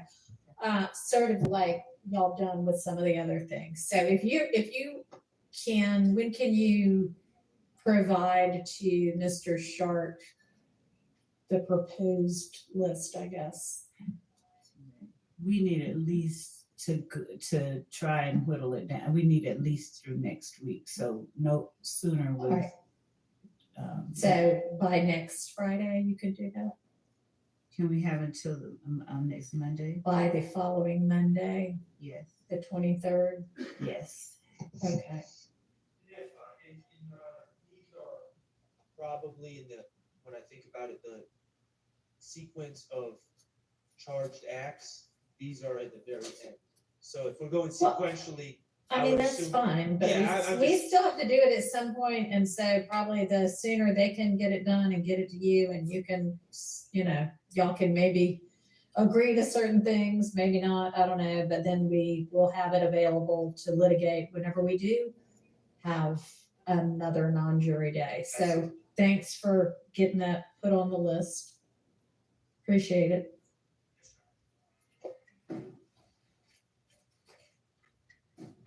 What else are we gonna still need to look at? What other kind of buckets of evidence that we haven't discussed yet?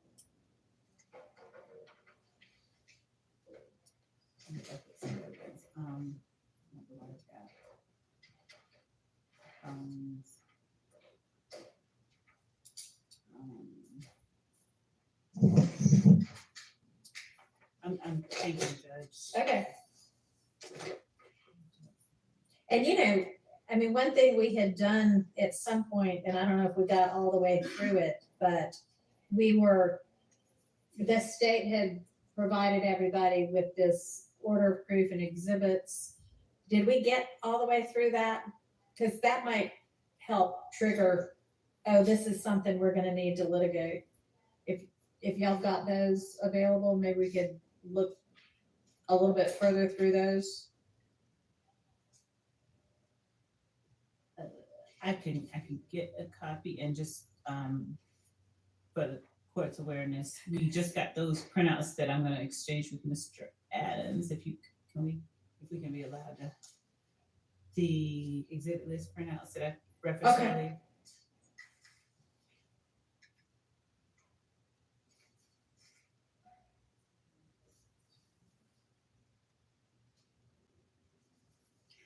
Yeah, I don't think we've gone all the way through this.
Y'all aren't actually doing the comparison right now, are you? Okay, are y'all gonna be finished with whatever it is you are doing soon? Okay.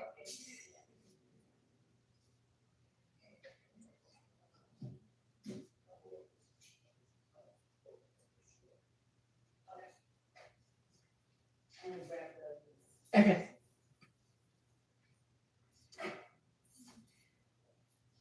So if everybody has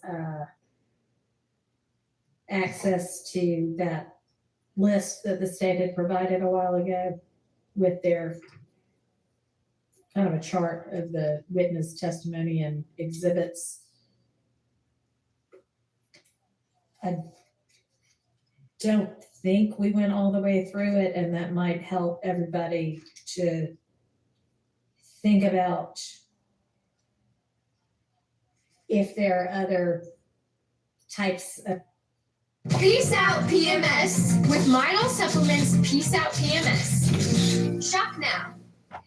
Millions of pounds are handed over to long lost relatives each year from unclaimed estates. Hi.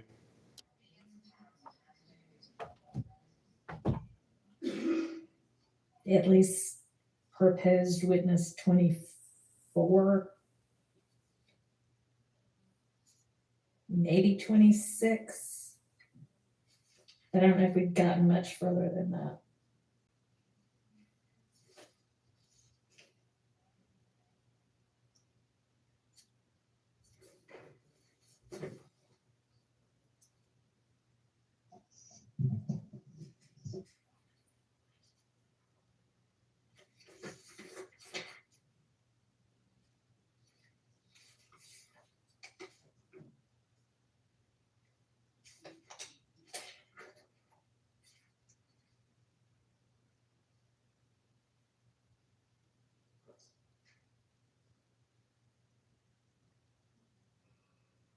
Let me know when y'all all have it.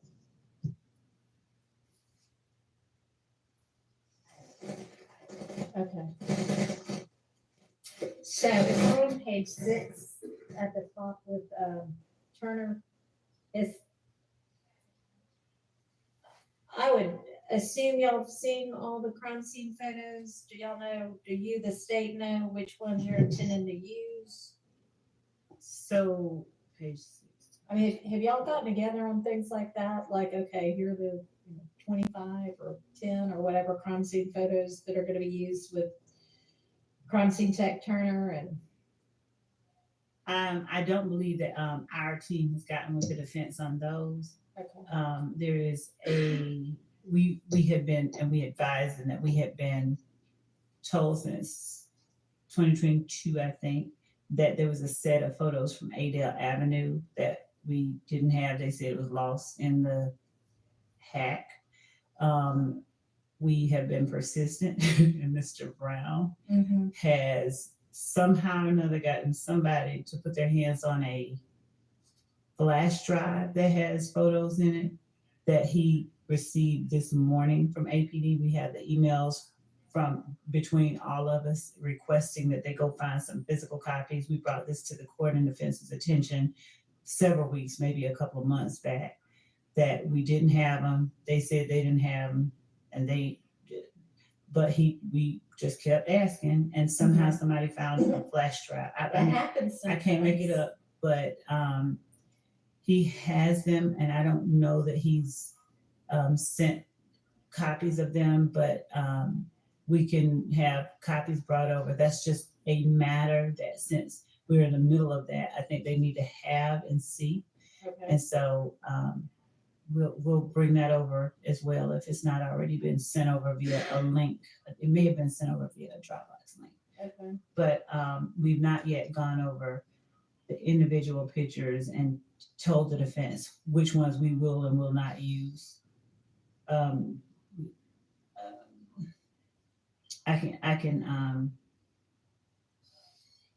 I can get the prosecutor who will be Mr. Brown. I can get him over here and we can have a conversation with a member of the defense, just one, so they can share that, because he's already taken those out and just made that. Can you have a member of your team go ahead and reach out to him, and can he maybe come over today? Yes, and yes. Okay.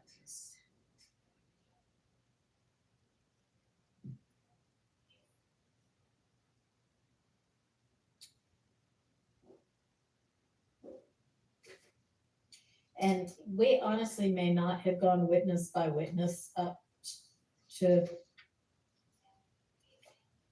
page 6. So if you look back and see something on the first 5 pages that we haven't covered yet that y'all feel needs to get litigated, let me know.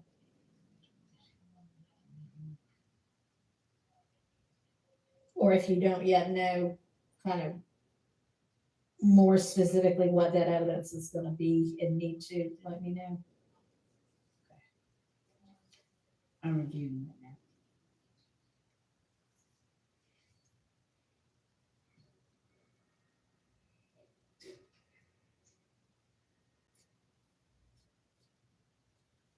And for all of the photos, like with Miss Bell today, you introduced, I think, 4, but you only used 1. I mean, to the extent, you can continue that sort of thing where it's not cumulative, then that's fantastic.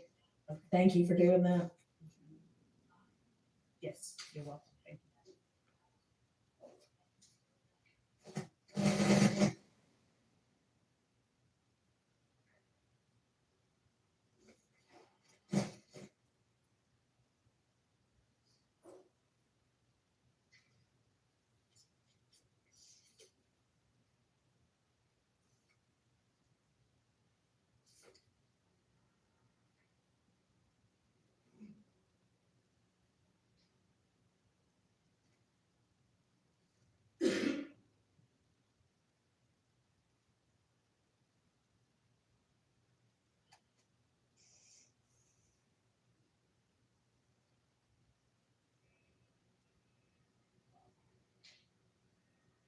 There is one witness whose attorney I'll just apprise the court and counsel that may be coming up. Mr. Arnold, I've been in touch with his Miss Merchant, and so that I see that on the list of might sprinkle exhibits if it's necessary for impeachment. Can y'all hear her? I'm sorry. I've just been in touch with one of the co-defendants' attorneys. I see his interview on Mr. Sprinkle's list of exhibits if it's necessary to use, because I've been talking with her about him coming up relatively soon. I have not gone over his interview. I don't think we've gone over his interview at all, but it would only be used for impeachment purposes in any event. But if that's something that I'll have to discuss with the defense in terms of things that they believe that are, impermissible and admissible. But that's something that's on the radar. Okay. So can I inquire? I believe I'm looking at the same document as everyone else. For number 8, Michael Sprinkle, it says jail calls, pictures of infinity, social media, and interviews. When we're saying interviews, Mr. DA Sprinkle is kind of a unique witness in this case because he's a DA, but he also, I think it's fair to say, he fulfilled a certain investigatory role mid-investigation.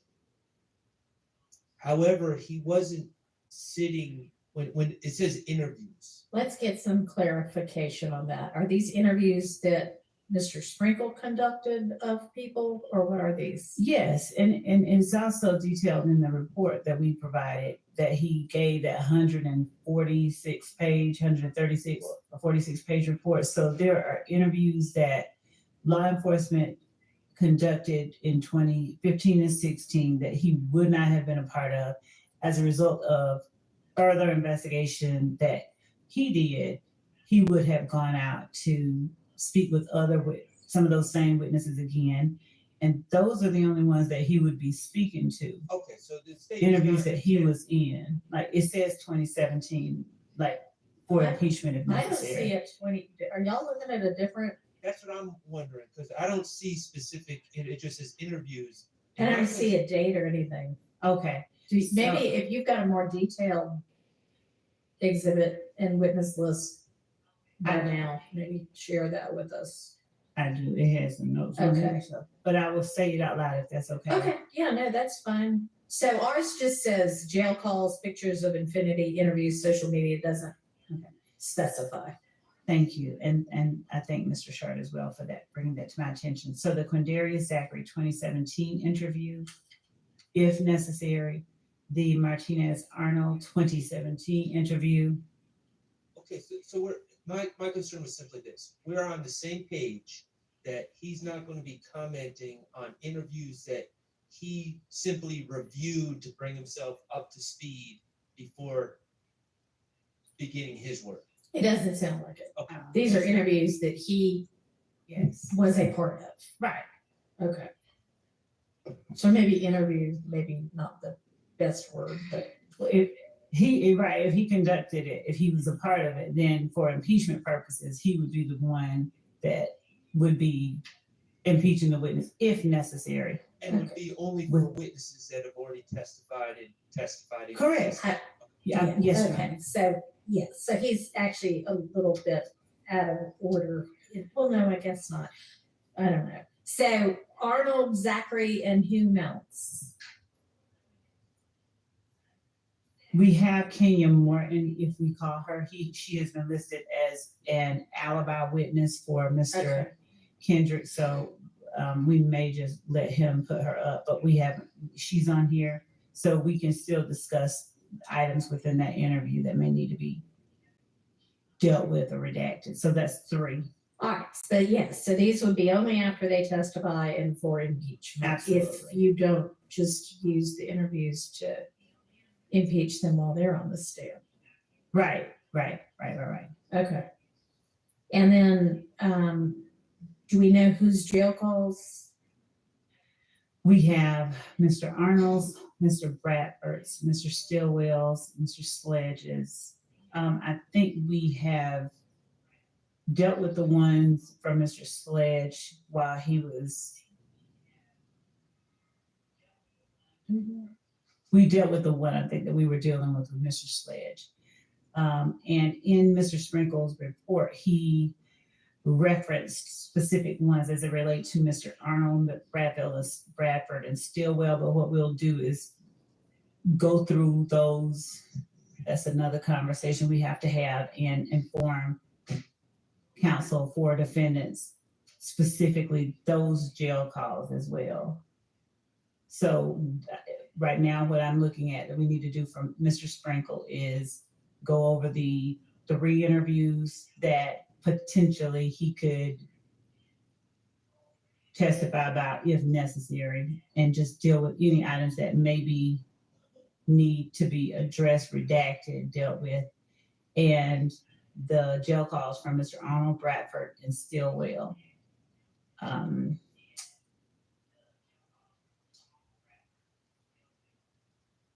I think we also had social media pics, but I think we got Mr. Bradford's social media pics in through Mr. Copeland. And we also got the social media pictures regarding Mr. Kendrick in already through one of the witnesses that have already testified. So outside of that, and I think we also got the post with Mr. Garlington and Mr. Williams with the "we're not going back and forth" in already. Those are. So there's no social media left that he'd be talking about then. Okay, so we can cross that one off. Okay. So going back then to page 1 with Mr. Zachary, have we dealt with everything we need to deal with for him? Social media, jail calls, and interview?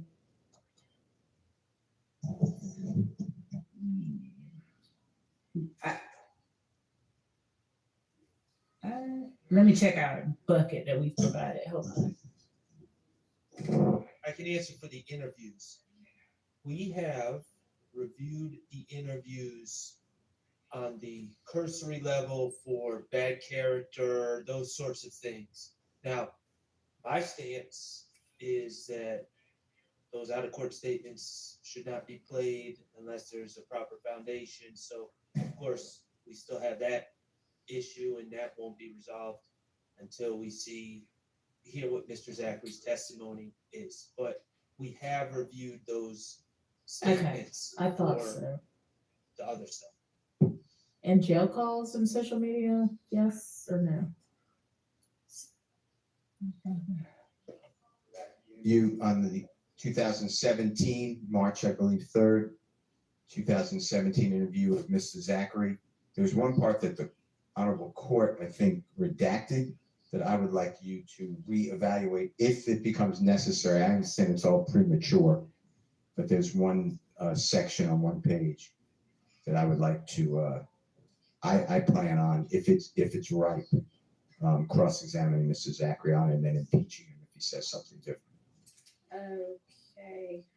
I could give you a page if You you know want. what day we Was this that week in August that we had the non-jury week that we would have reviewed that stuff? Okay. Your Honor, would the court please allow Mr. Steele to just tell us the statement or generally a summation of which one he's talking about? Yeah, I'm sure he would do that for us. All right, I see Zachary's social media postings. We went through all of that.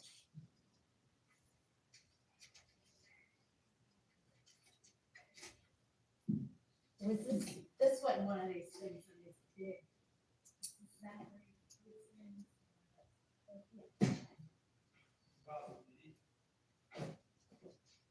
okay. So can you direct me a little more specifically now that I've got that in front of me?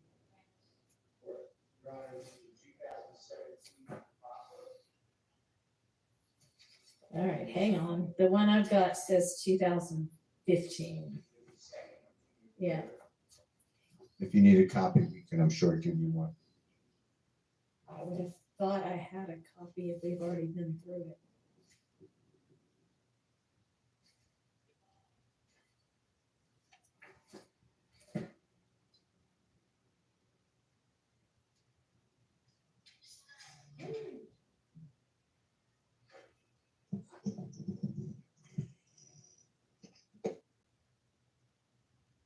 Maybe I just looked at it online. I don't know.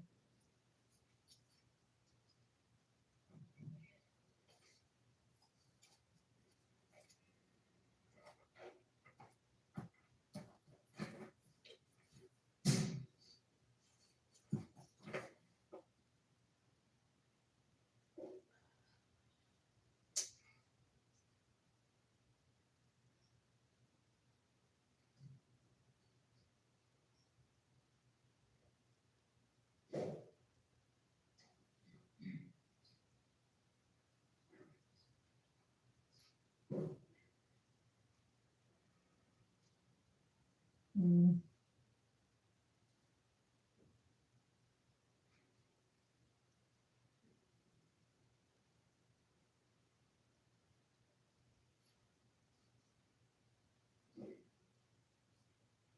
Would this have been in one of the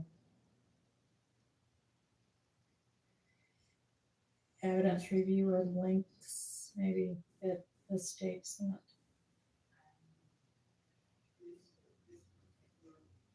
Interview is not on evidence reviewer. Okay. It was, what's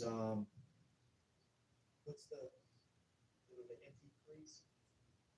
They were MP3 files, and there was an audio. I honestly don't remember playing the audio of this in court. I think we were mostly working off the transcript. Is this, okay. So I've got his August 5th, 2015 interview. That's the evidence review Okay. one. And then I've got a list that I think you put together was kind of page and line objections that I Right. think was to the 2017 one. That's the one that Okay. Mr. Steele is referring to. All right.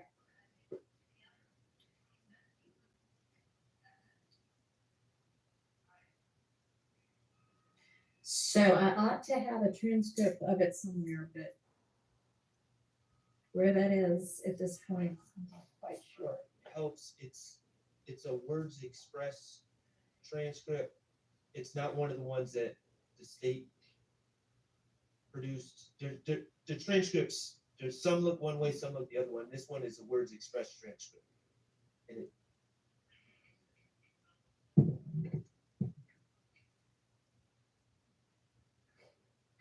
And it's 262 pages.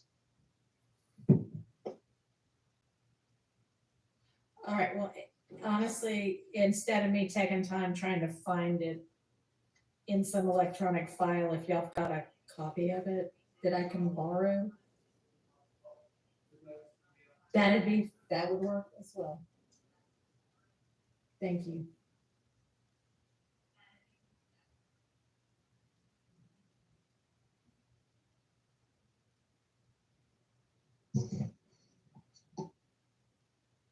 This is the one that's 275 pages. Okay, just because I know we have multiple transcripts by different transcribers, if they would just, if the court would allow, they'll just send to the state as well, the one they're referring Mr. to. Hall, can you send it to Ms. Love as well when you hit send? Thank you. Thank you. Your Honor.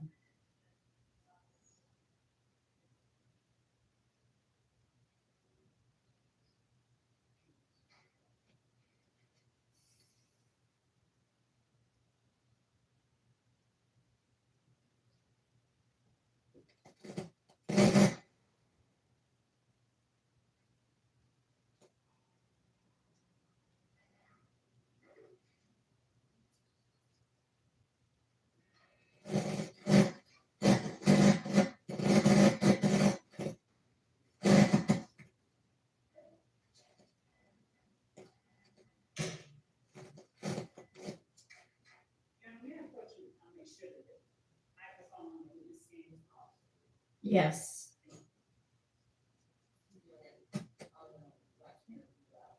I think this might be the culprit. Mhm. I think that the extra microphone on the witness. Might be what's causing it. Okay.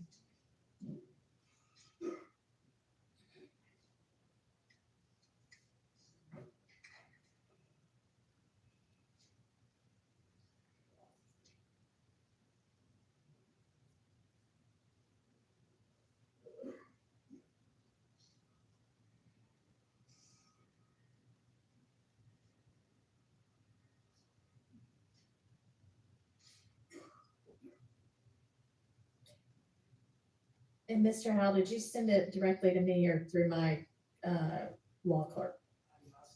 It's okay, that's fine.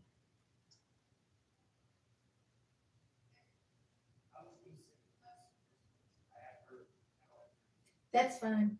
She's listening in, so Ms. Persfield, when you get it, you know to just forward it to me.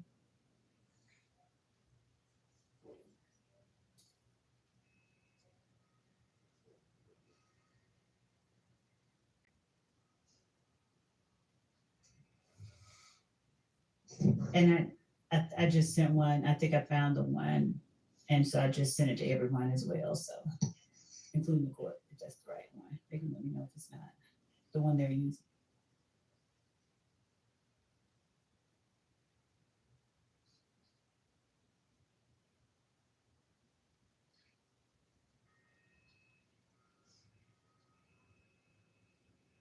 Okay, well, I've got the one that Ms. Love just sent. That's June 14, 2017, and it's word expressed. So I think that's the same transcript.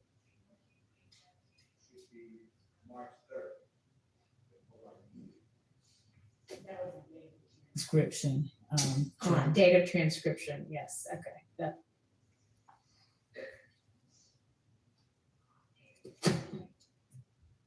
Okay. Anyway, so now that we've got it.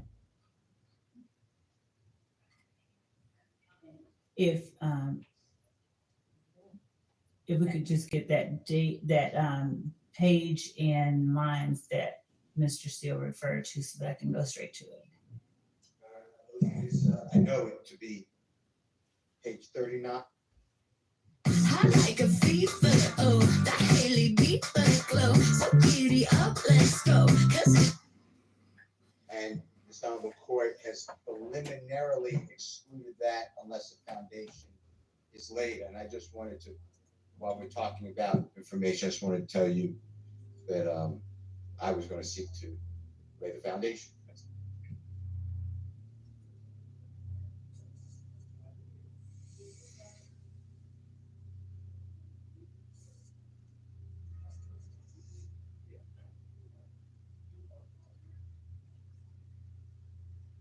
Your Honor, unless my memory is incorrect, I don't think that this was a foundational issue.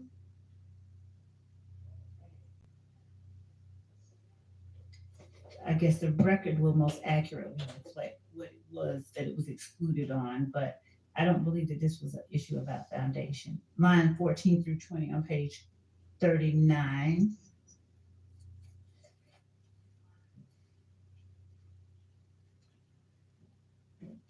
Well, I mean, if it was a foundational issue and you can lay the foundation, then that takes care of that.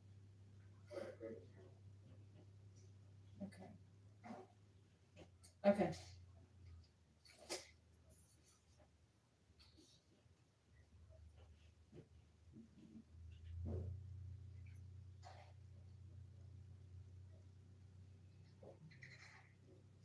Ms. Love, do you have a?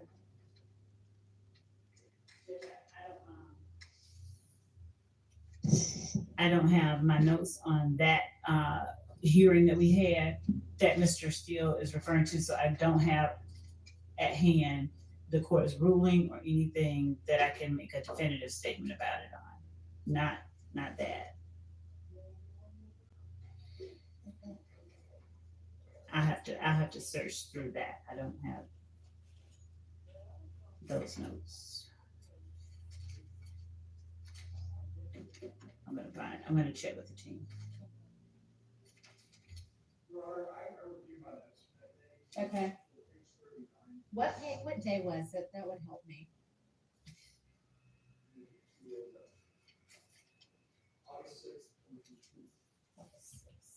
Okay.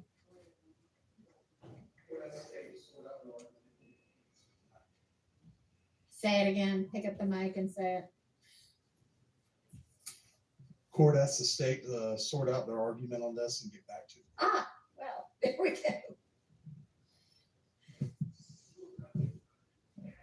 We may be on the same page.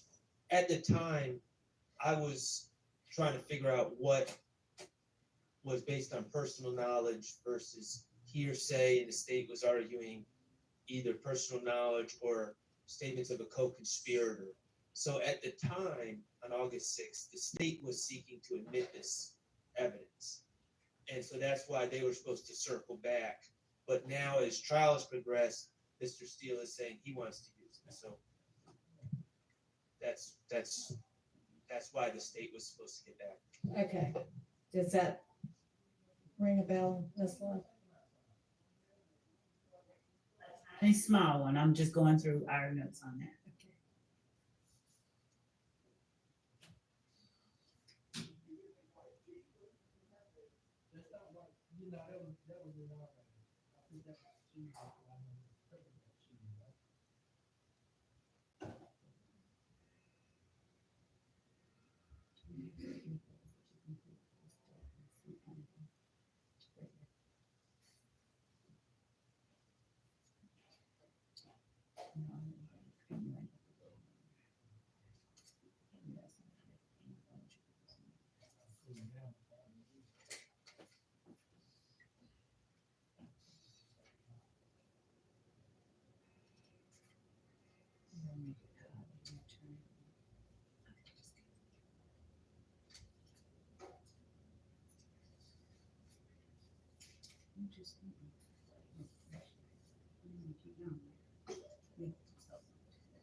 Does the state still think they want that in? And if not, if the defense gets it in, do you have an issue with that or? I'm reading, just the area before it and the area right after it, right. because I just want to make sure that we don't have an issue. Okay.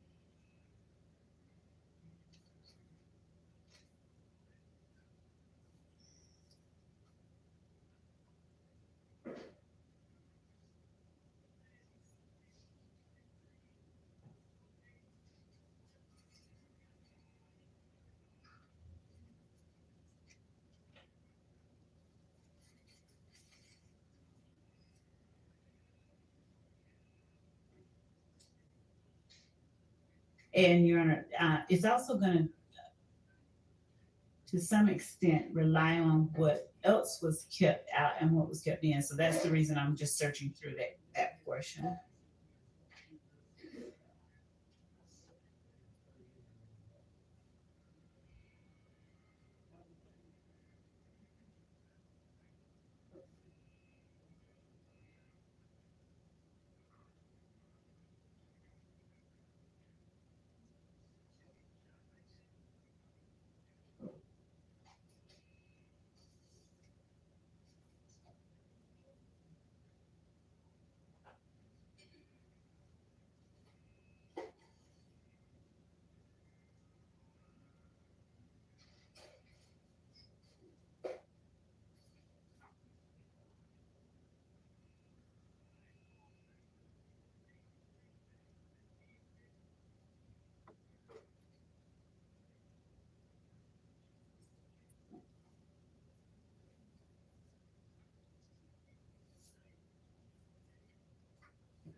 Your Honor, as to, page 39, lines 14 and 20, they hearken back to page 38, lines 11. The context of that, I think, at the very least, starts on page 38 at line 11. And in that, the soon-to-be-called witness is informing the detectives about someone's opinion regarding who shot up a certain location. And that is listed on page 38, lines 11 through 12. All of that is speculation and the witness sharing with detectives what somebody else thought happened.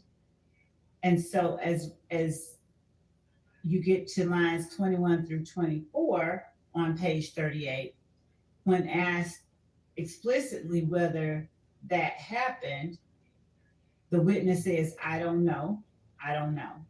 So as we get further down, the witness is then asked, have you heard who may have done that?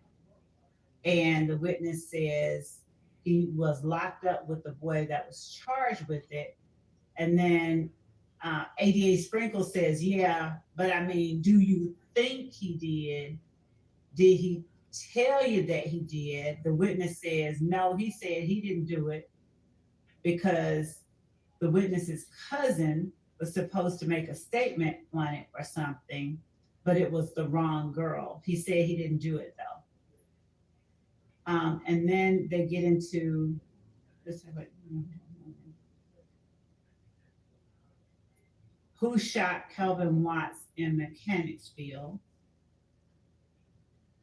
Right, and I think that's the part that Mr. Steele was saying, if he can lay the foundation he wants to get into, right, Mr. Steele? Yes, Your Honor. Okay. All right, can I have this one?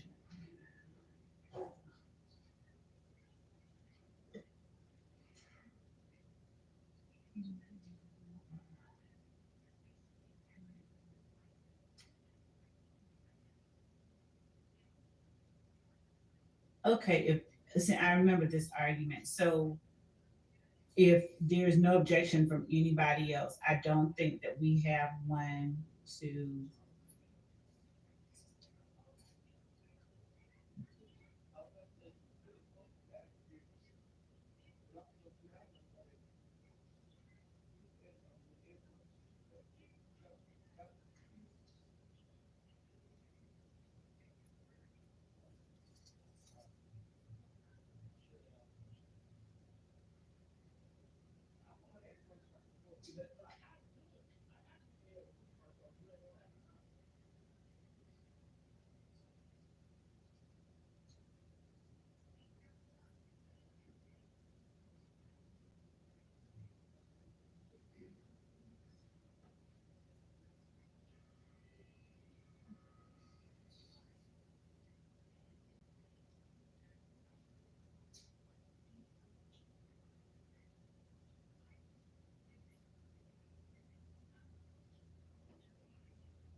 Okay, well, Mr. Steele, do you think that,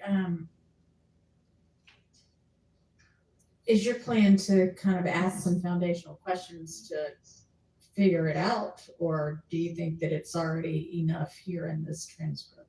I think it may be enough, but I will ask foundational questions. Okay. I mean, it seems If like. needed, I'll ask him first, about it. And I won't use the transcript. And then if he says something different, I'll say, did you say this? But I'll lay a foundation Okay, before I I mean, answer that- the first question. And Your Honor, I obviously, if it's established that he has a basis for knowledge that does not consist of what somebody else might have said some other time that we don't know about, and he doesn't have personal knowledge of it, it is not that situation, but he does have a basis for it, unless there's some other valid objection, then there's nothing that I can, complain about right now. All right. If there's an objection, we'll make it at the time, but I don't see anything right now. Okay.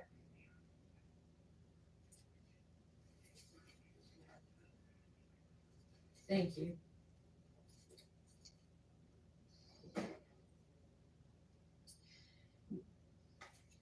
Okay, so back to Mr. Zachary. The interview would only be for impeachment, and have we gone through all of his social media and jail calls that might get utilized?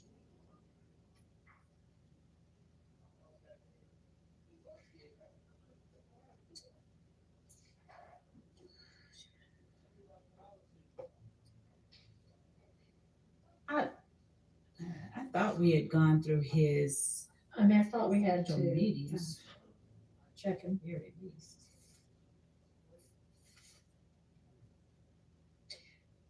I mean, it looks to me like we definitely went through his social media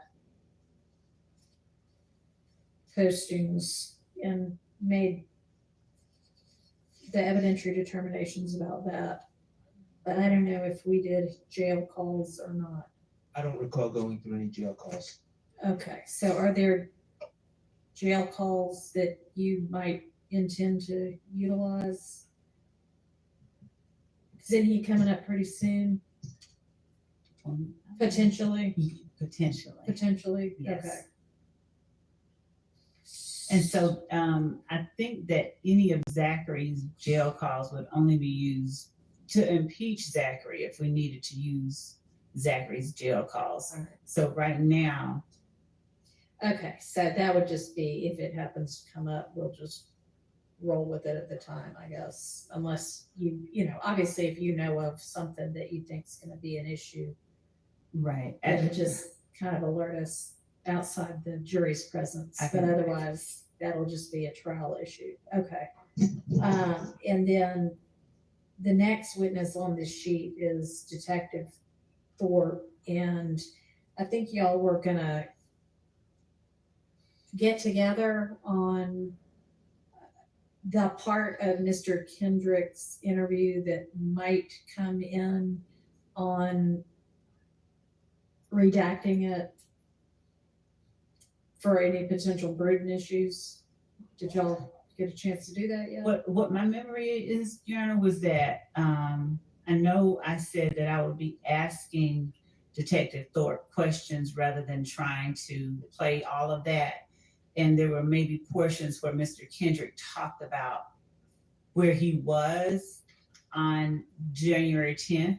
Okay, So yeah, take now that I'm part looking out, now, we that- did. Okay, so we just went through what was okay and what wasn't, okay. All right, so there aren't any outstanding issues then for him. There was one thing, and I don't think that it's on here, but we were trying to put our finger on it within our team because we had identified a call between Mr. Kendrick and Miss Morton, where Mr. Kendrick, from our listening of it, seemed to be essentially trying to establish an alibi. And it seemed, I'd be clear, he said, I was with you, I was with you. And she says something to the effect of, yeah, you were with me, you were with me. And I wanted to put Mr. Weinstein and his team on notice. He's not here, so, but Mr. Howell, Yeah. Mr. Howell And his team. and his team on notice that there is that call that is in the calls that were served in 2022, but we are wanting to identify the exact date and time to extract the MP4 so that they have it. But All right. We have it identified, it's just locating it in the large bucket of calls, but that is one that we know that we will end up playing. Okay. All right, thank you.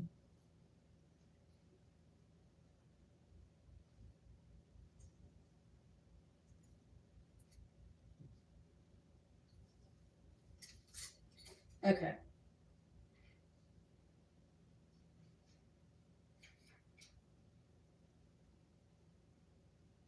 And we're still, regarding the custodian of records, I know that we've probably beaten this horse, but there's still no stipulation regarding those. Nobody wants to stipulate as to, okay.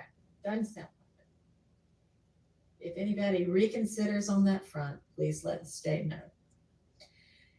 All right, so with Mr. Sprinkle, with the jail calls for Arnold Bradford Stillwell. Jalen Novo in Alabama take on Wisconsin. Watch out!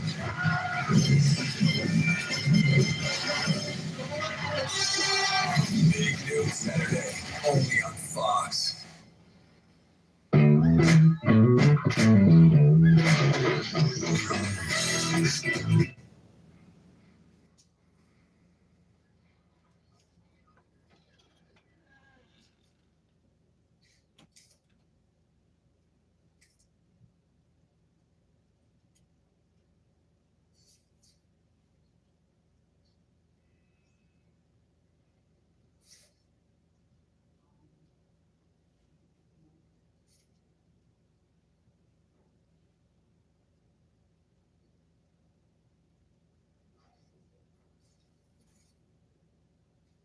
Yes, sir.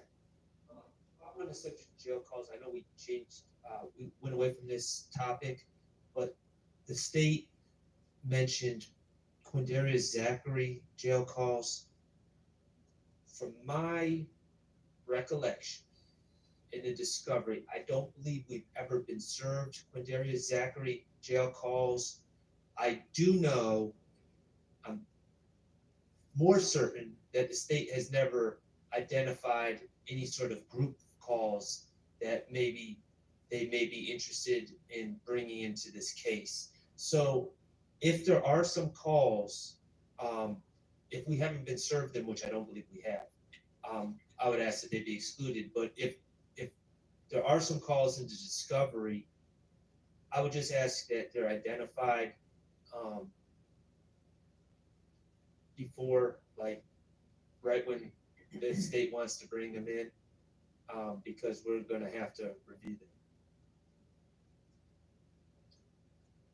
I know that Your Honor said, you know, when that comes up, we'll get to it and we'll discuss it. I just don't want to be in a situation where I'm hearing about a jail call of Mr. Zachary's for the first time in court.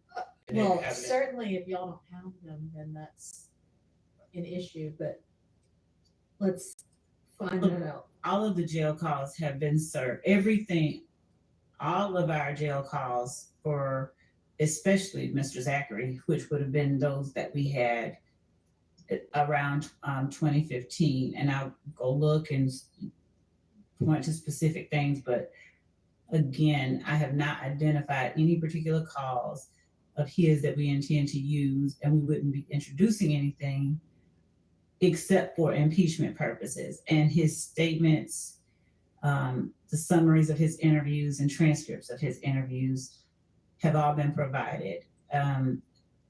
Obviously, people get on the stand and their memories, you know, stuff happens with them. So. Okay, so do you happen to know like what tranche of discovery it would have been? Judge, what I was doing at the moment Mr. Shar asked that question, is I was actually trying to get the answer to All right, we'll give you a minute. Calls regarding Mr. Bradford and Mr. Arnold that are listed under Mr. ADA Sprinkle. And those were the January. Oh, Bradford and Arnold, we got that. I'm talking about Zach. The court made the inquiry, so I was trying to.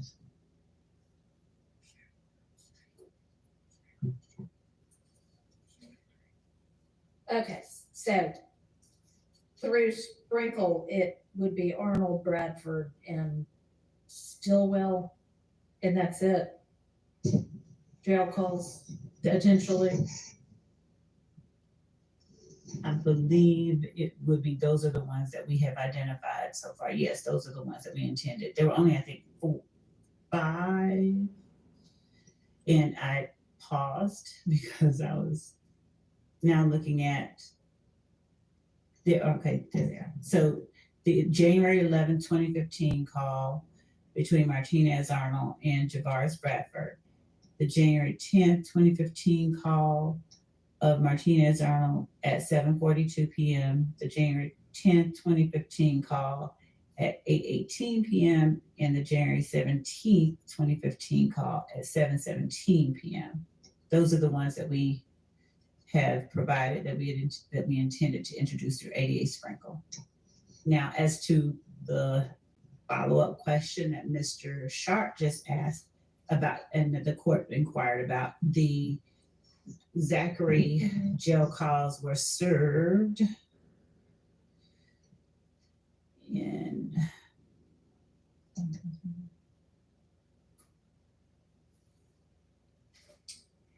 they are in July of 2022 under the jail calls folder. Okay. July 6, 2022 at 9:16 a.m. So the first discovery service, and it's in the folder called Zachary, Quindarius. All right, so that ought to help y'all locate it to review or re-review. Could we just ask, as soon as the state identified, and I understand that they're saying for impeachment at this time, but as soon as they identify what they want to use, that they let us know, so we're not, I just don't want to litigate in court while the jury's here, just like. And I appreciate that. The court instructed us to alert the court and counsel outside the presence of the jury if that need arises. The court does have periodic breaks, and we intend to do that without. I mean, I imagine it would be kind of hard to know before you know how he's going to testify, but is it a large volume of calls?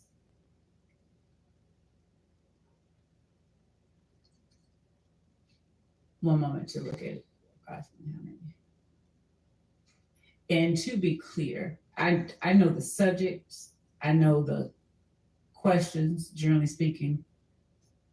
I don't have a script of his responses. And so it is almost impossible to,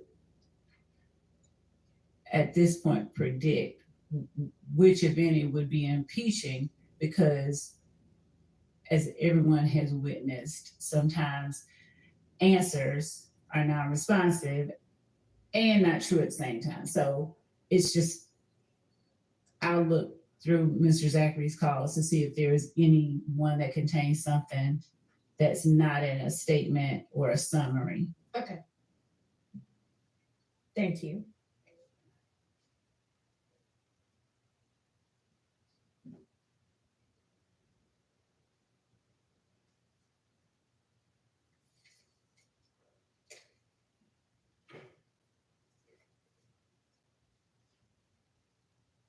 All right, so then I think that with regard to Mr. Sprinkle and what evidence would come in through him, we've gone through that. And then we've got cell phone custodians.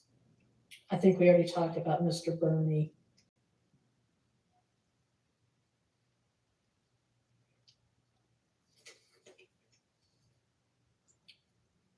Which brings us to either Voss or is it Wetzel? Is that how you say that? Weitzel. And I assume. And it wasn't Voss. We had said Vanna Kelly. There was. Right. What Kelly? Right. And Voss is the one. There is one outstanding matter before,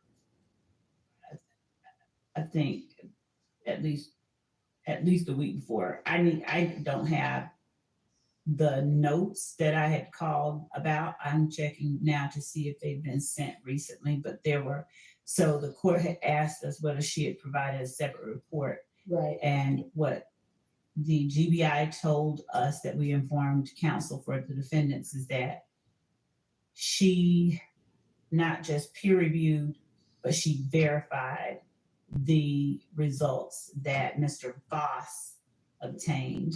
And her notes were what I requested from the GBI. Normally they're pretty fast, and I'm just checking to make sure that they have not sent them and I just missed it. But I'm going to also follow up. All right, so either, if you do have the email, just send that on, and if not, follow up. Okay. So that's all that's outstanding for that. Okay, Officer Alpha, that doesn't look like anything particularly. You'll just pick which pictures are necessary. Same with Sanders.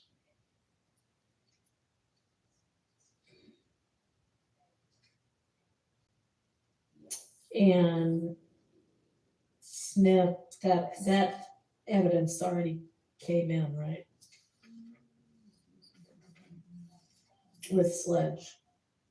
Yes, actually, Okay. she that video from that one, the one video did. Yes.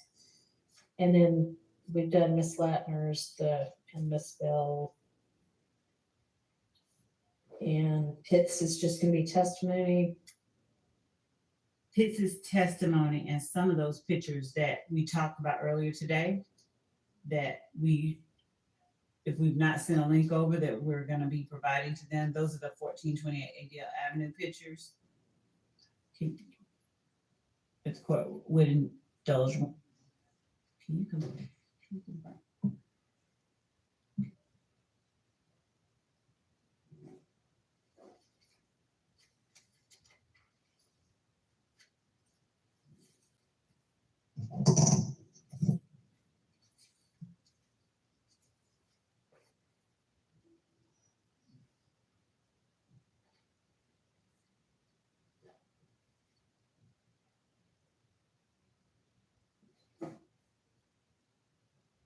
So we have identified 9, I think, out of several from 1428 Adele Avenue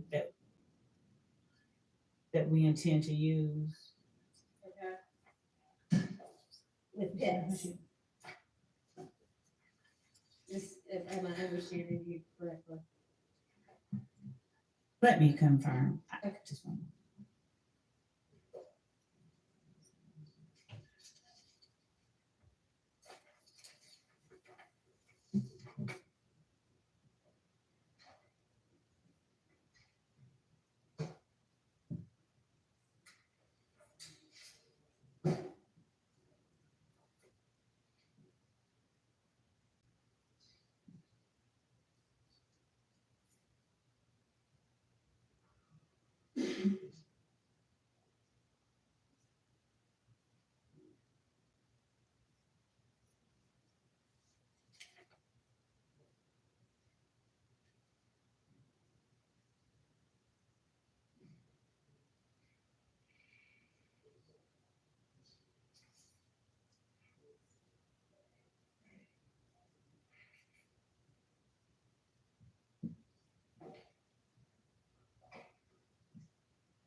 Stanislav, while we're waiting for your colleague to return, just let me generally say that with all of the crime scene photos, just make sure that you look through and narrow it down to what you need. I know that just as an example on the, and I did find you had given us a more detailed sheet with regard to at least, maybe the first 15 or so of the next witnesses, maybe more, with details about which evidence you were going to use. And I know, like, for one of them, there's like side view of XYZ gun, front view of XYZ gun, other side of XYZ gun, which may be significant for some reason. And of course, if it is, then let's use all of those pictures. But if it's not, and you can use one picture instead of three, just with the number of witnesses and the amount of evidence we have, if one will do instead of three, let's do one. Yes, Your Honor, and there may be instances where we tender and this many are published too. Exactly, just like you did with Miss Bell. All right, thank you. And if you are going to tender this many, and especially with the crime scene text, just hand them the whole stack. Definitely. Yes, sir. Your Honor, while we have a minute, can I ask, can we go back to number 23 on page 6? It says Tyrone Dennis. Yes. The second check or second box thing says overall investigation of crimes of YSL between January 2015 and December 2015. I don't know what exactly the state means by that. Summary witnesses, my understanding, are frowned upon. Investigator Dennis previously, when Judge Glanville was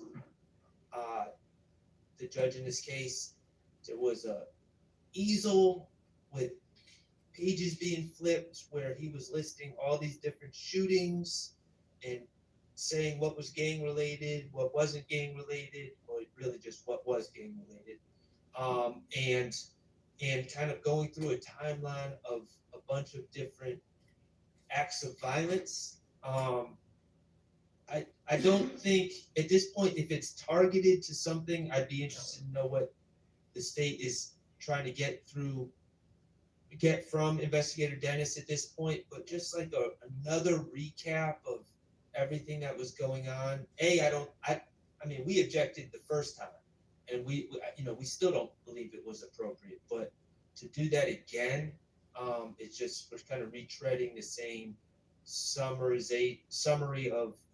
of this case, and the jurors, they're smart, they get it, and so I just don't think that would be appropriate. Okay, well, I'll inquire. I'm sure you're not going to just put him up for a recap of what he's already testified to. What's going to be new? Your Honor, we're not putting him up through for a recap. What we gave on that sheet of paper was a generalization. If, as for instance, he was allowed to talk about his investigation. He was qualified as a gang expert in many of the incidents that he investigated. He was able to gain information pertaining to some of the facts that he testified about. Some of the things that he was able to testify about. He also actively, like I said, participated in the investigation. So he as a fact witness, was able to testify about those things as well, as the court sees what the court doesn't know or wasn't there when he touched on the fact that after Donovan Thomas's murder, they went back and they saw that there were incidents that occurred that appeared to be act and reaction from certain groups of people. And then after the Donovan Thomas murder, that there were a series of retaliatory shootings. He did not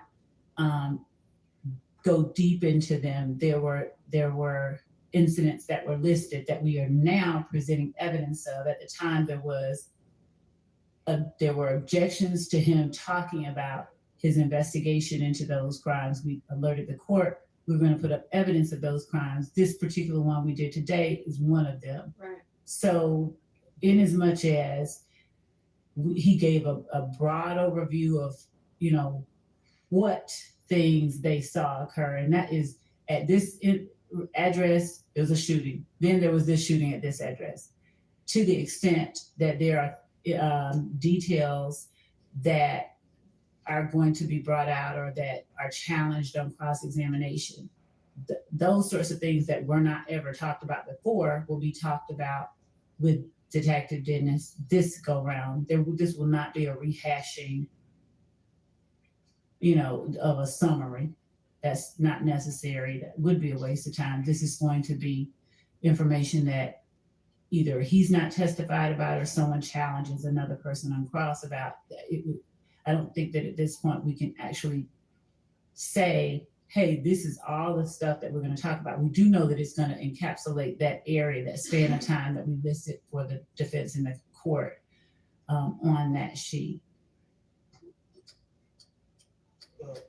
Your Honor, Yes. let me say this. I'm seeing these 4/28/15 shootings. I'm seeing on the state's list here, they're saying committed by Tamikion Garlington, Antonio Sledge, Quindaria Zachary, and Shannon Stillwell. There is no evidence other than Mr. Zachary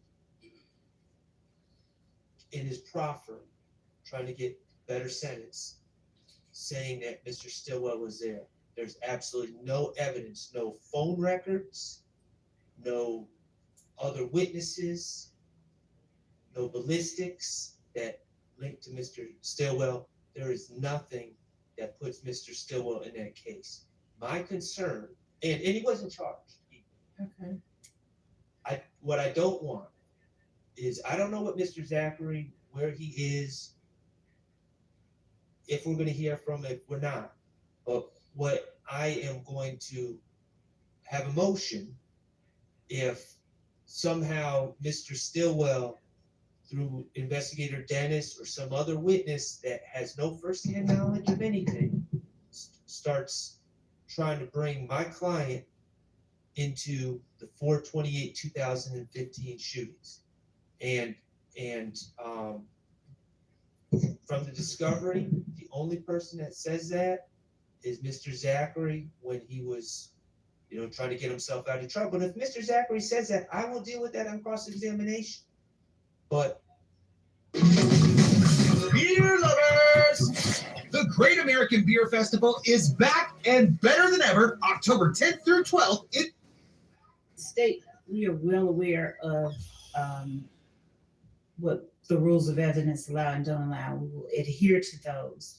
And as it relates to the evidence that we tender to prove the facts of this case as relates to each of these defendants, we will comply with and follow the rules of evidence. And I think that at this point, to efforts to sort of restrict what someone believes we may do is, at the very least, it would be a waste of time. It would make no sense for us to try and introduce through a witness we intend to put up a statement through through someone else, through Detective Dennis, a statement of Zachary before Zachary ever testifies. That's wrong. We're not gonna do that. I mean, that's, And that's so- good. I don't mind somebody alerting everybody to that as a potential issue. And I appreciate that you say that, of course, you're not gonna do anything like that. Okay, yes. On that, over objection, retired Detective Dennis did testify as what I call a summary witness. But the court needs to know that we never received an expert report for some of these people, not Miss Bell, who just testified, and those reports that we have on that incident on April 28, 2015, that found her to unfortunately, tragically be shot. A lot of what the Detective Dennis previously testified is total confrontation clause. I don't even know who he spoke with. He just spoke with people, interrogated people, interviewed people, people called him up, CIs. I have no idea if there was hope of benefit. And I think that's what Mr. Sharp is getting to, because that's already happened. It's over objection, and I don't want it to happen again. And also, summary witnesses are not favored. That's the United States versus Perry, Perry. And that's 35F 4th. It's at 293. It's in Division 3, 5th Circuit, 2022. Specifically, again, we caution the government not to rely on improper summary witness testimony. So I would also join in that same objection. And I understand it's a pre-objection, but.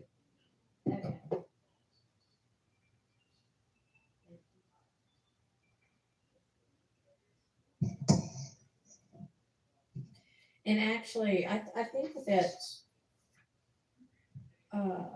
Miss Love had shared with everybody, she had gotten through about, it's not numbered, but 7 or so pages.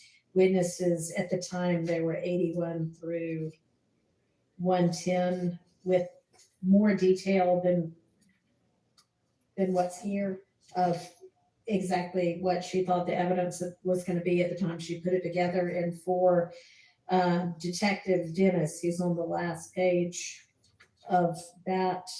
She's got listed the specific evidence that she, at least at the time she was putting it together, thought he was going to be testifying to this time around. And it doesn't, other than the PowerPoint, which has essentially been ruled out, it doesn't look like it's kind of summary testimony. Is that fair, Ms. Love? Yes, and also I think that as I'm getting updates from team members who are also signed on, that in the Dropbox that I believe that we provided, we have, with even more specificity, photographs of Zachary and Copeland with guns, found at the Dunbar Center and at the Zachary arrest.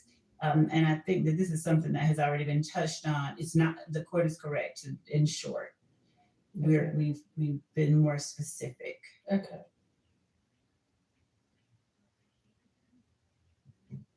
Okay, sure.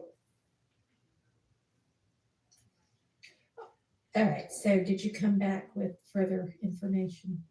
I think we had paused on something and. We did, okay.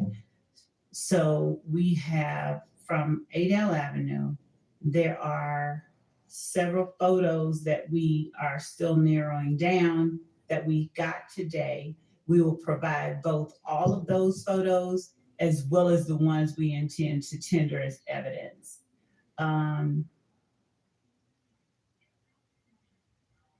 my notes say that they are in the Dropbox link that 88 Atkins shared under CST Turner, but I don't know, my notes don't say that we have or have not sent them over to counsel for defense and to the court, so I'm confirming that.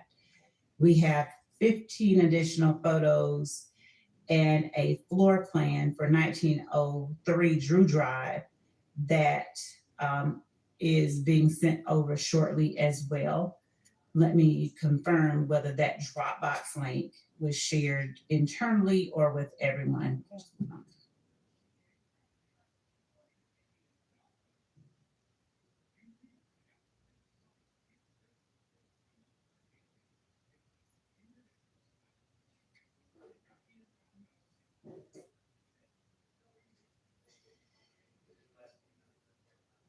Can't hear you without the mic, I'm sorry.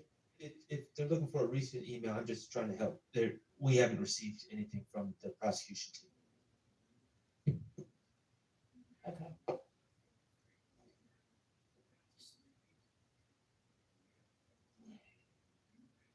I am being informed that the Dropbox link that everyone has been updated with those items. Okay.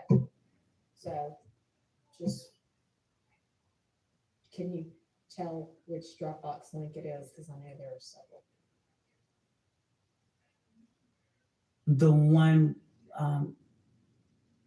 with the 30 witnesses that has this particular witness on it. Okay. Okay, great. All right, thank you. You're welcome. All right, so we were at what is numbered on this order of proof and exhibits list. We were on witness number 21, Officer Pitts, and that's, I think, when we stopped to sort out the issue with the new photographs from Adele Avenue. And so moving on, we just talked to the next page, witness 26, Detective Dennis, we've just talked about.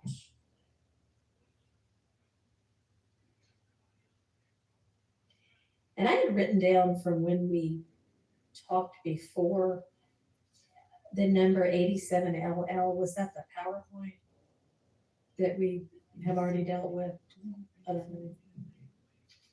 What is the court's note regarding 87LL or 871L?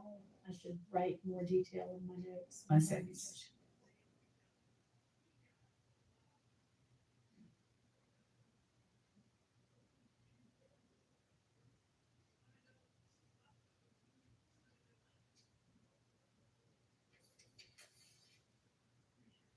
You know what? It was the PowerPoint. We've dealt with that. So that's fine. Okay.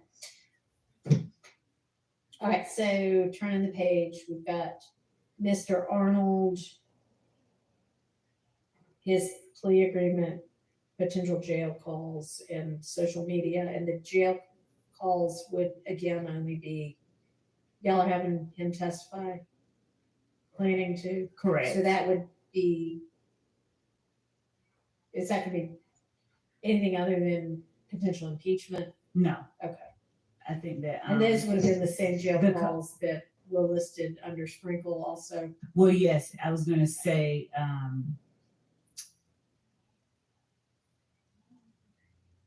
yes, and the one in particular that I'm thinking about as I play it in my mind, whether it would be this particular one on January the 10th would be considered impeachment. It was right after the murder of Donovan Thomas, and it involved Mr. Bradford. A call from Mr. Arnold to Mr. Bradford. Okay. So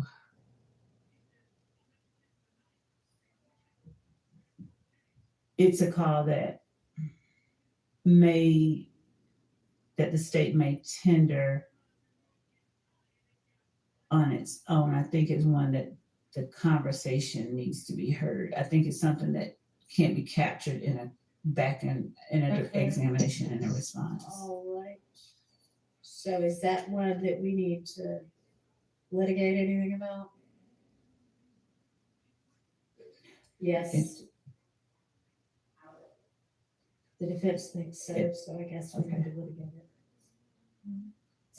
It doesn't sound like there's agreement. Okay, is that something we can do now? I just, if I could hear the specific objection so that I could respond appropriately. Mr. Whomever said that is correct. It is a 15-minute call, but I'd ask the court just to allow us to know specifically the objection to it since the call has been identified. Okay. If I'm thinking of the right call, there's different people. Mr. Arnold is in custody, by the way, Your Honor. He's arrested on or about the 6th day of January 2015 outside of Club Crucial. You heard about this fight at Mr. Copeland.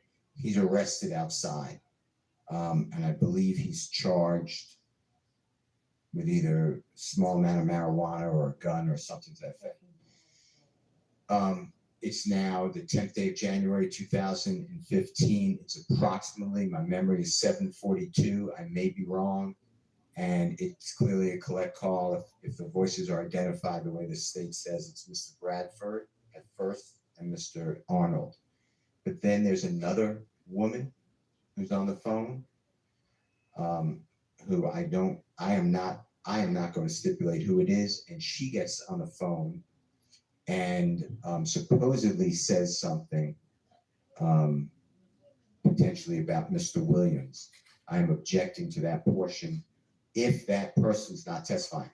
The person I believe it is, but I'm not stipulating, is Miss Morton. And I heard today that the state said that they will wait on the Honorable Douglas Weinstein to call Miss Morton to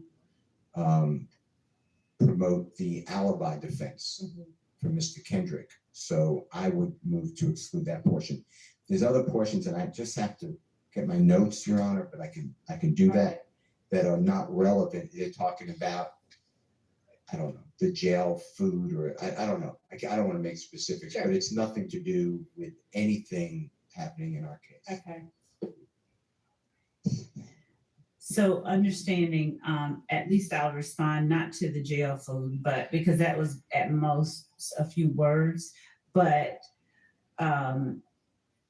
this is, we believe,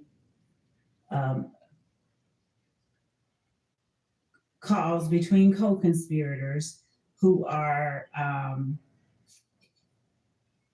Mr. Arnold reaching out at first.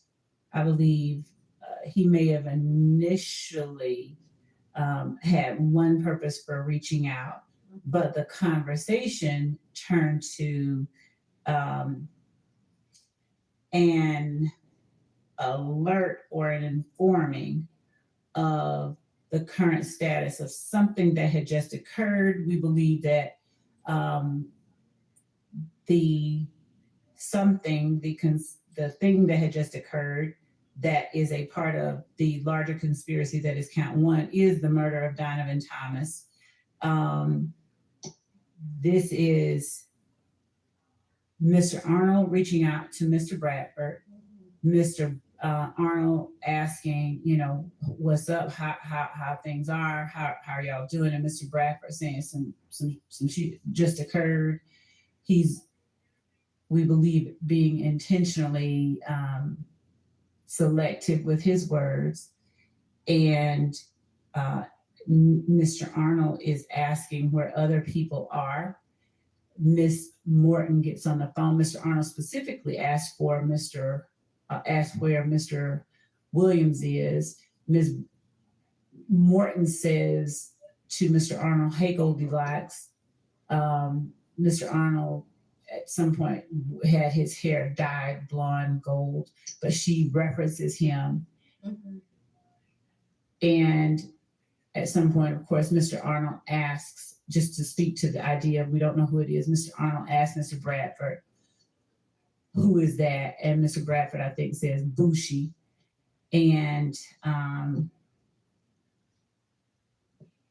as they are apprising one another of what is happening outside the jail, as they're apprising Mr. Arnold of what's happening outside the jail. We believe that this whole conversation is a conversation between co-conspirators serving to inform each other of the current status of the conspiracy, which therefore furthers the conspiracy itself. It serves to maintain a certain level of cohesiveness among them, and each one of the people who are taking part in the conversation are persons, we believe, who have just had some involvement, if they did not switch cars with, provide transportation for the people we believe are involved in the murder of Donovan Thomas. They are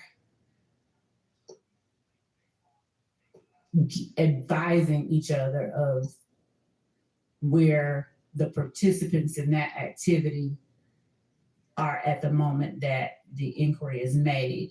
And I think I said that Mr. Arnold asked for Mr. Williams. It may have been that he asked for Mr. Kendrick. So that's a mistake on my part. He asked where Yak was. And I think that they, in responding where one of them was, Mr. Arnold was told that they were either with Mr. Williams. There was a reference to their current locations. And at this point, the entirety of the conversation, we believe is one that is informative, one that falls squarely under the co-conspirator statement category. So at the very least, there is that. We do intend to inquire of Mr. Arnold about that. I don't know what he's gonna say. Okay, So it has two. We believe that it would be introduced in one of two ways. So if Miss Morton is the person who answers the question of where Mr. Kendrick is and says where somebody else is as well, are you contending that she's an unindicted co-conspirator? Oh, she is. We believe that she is, yes, an unindicted co-conspirator. She is. We're not saying that she, participated in the murder of Donovan Thomas, but in as much as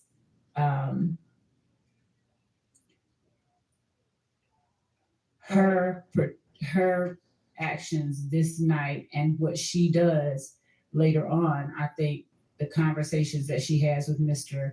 Kendrick, we won't be trying to get into what she told the police, but I'll just tell the court, she tries to provide an alibi initially. It's sort of, she's lying for Mr. Kendrick later on, when presented or confronted with the surveillance footage.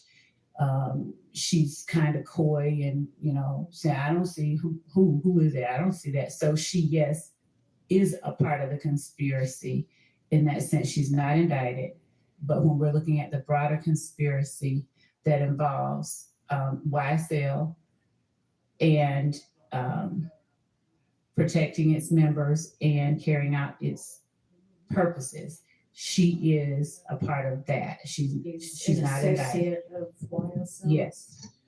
Your Honor, I would ask that this discussion be tabled for another day. Mr. Weinstein is more only has the details of this conversation and this evidence. Okay, so I am going to need evidence other than, like, what the state's evidence other than this one conversation is to establish that she's an unindicted co-conspirator. I assume, Mr. Steele, that would be your objection. I have a series of objections under 24A801D2E.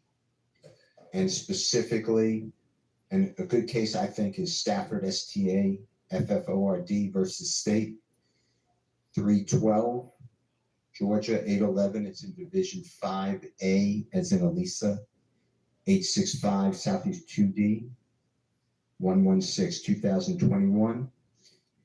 And Your Honor, my position is going to be just the law, like you've been articulating. The state first has a requirement by a preponderance of the evidence that a conspiracy existed, and which is what I focused on and what the court just focused on, that the Honorable Court focused on, that the conspiracy included the declarant and the defendant against whom the statement is offered. And the statement was made during the course and in furtherance of the conspiracy. And when you hear the recording, you may make determinations that one, if it is Miss Morton, if someone can identify her voice, that she is not a part of the conspiracy, and that would break the chain. And two, it may be a, quote, spilling of the beans, because the entire conversation is nothing to further the conspiracy. If anything, and I'm not saying there's any conspiracy, but if anything, it's very vague and something happened. And I'm not saying that personally, I'm going to argue that it does not further conspiracy. So there's many different objections that I will have. All right, so that is something we need to come back to. Yes, Your Honor. And so far, I apologize. Go ahead. So far, to my memory, and please correct me somewhat, I don't believe there's any testimony about Miss Morton in this entirety of the case. That's my belief. And the state just said that they potentially, I know they could change their mind, but potentially not going to even call her. I'm not certain what when Mr. Steele says there's no testimony about Miss Morton. I'm not sure if he means there's not any that's been presented, or he hasn't seen where any could be presented and discovered, because I think that any has been. Yeah, he's nodding his head in affirmation. Okay, well, I mean, as long as it will be. Yes, and I know that we've already shown the surveillance footage at the gas station. This is just in terms of the idea of Miss Morton. She's the person getting out of Ariel Bax's car, getting into the Pontiac. Running a creator business is overwhelming. Constant content creation, community management, juggling of platforms, and unpredictable income. This is the video from the gas station that's the night of? Yes. Okay. And Miss it's allegedly like immediately after? Oh, it is. It's immediately before. It's about Immediately 6 before. minutes before Donovan Thomas is gunned down 100 yards away. Okay. And she is identifiable? Oh, she's identifiable, identified.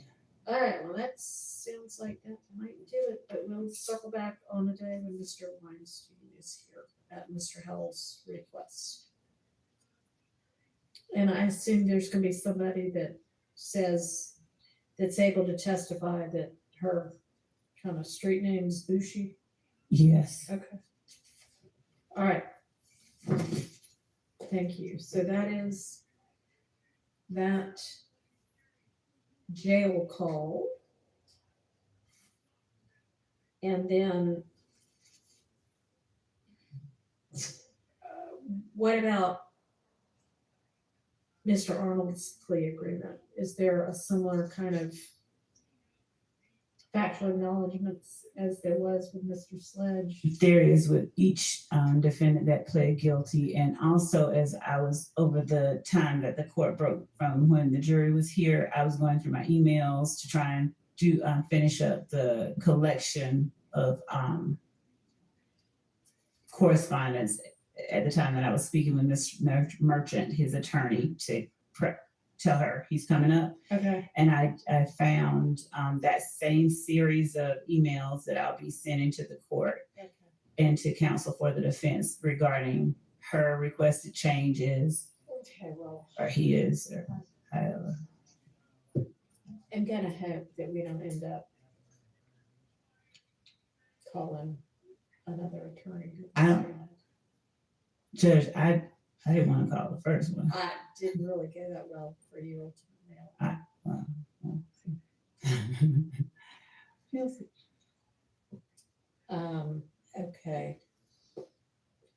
All right, so in the event that the same or a similar thing ends up happening, I guess I'm gonna circle back, when we were talking about the admissibility of the factual acknowledgements plea agreement before, and I ruled that it was admitted, and Mr. Sharp said, okay, well, that may be, but there still may be some continuing witness issues.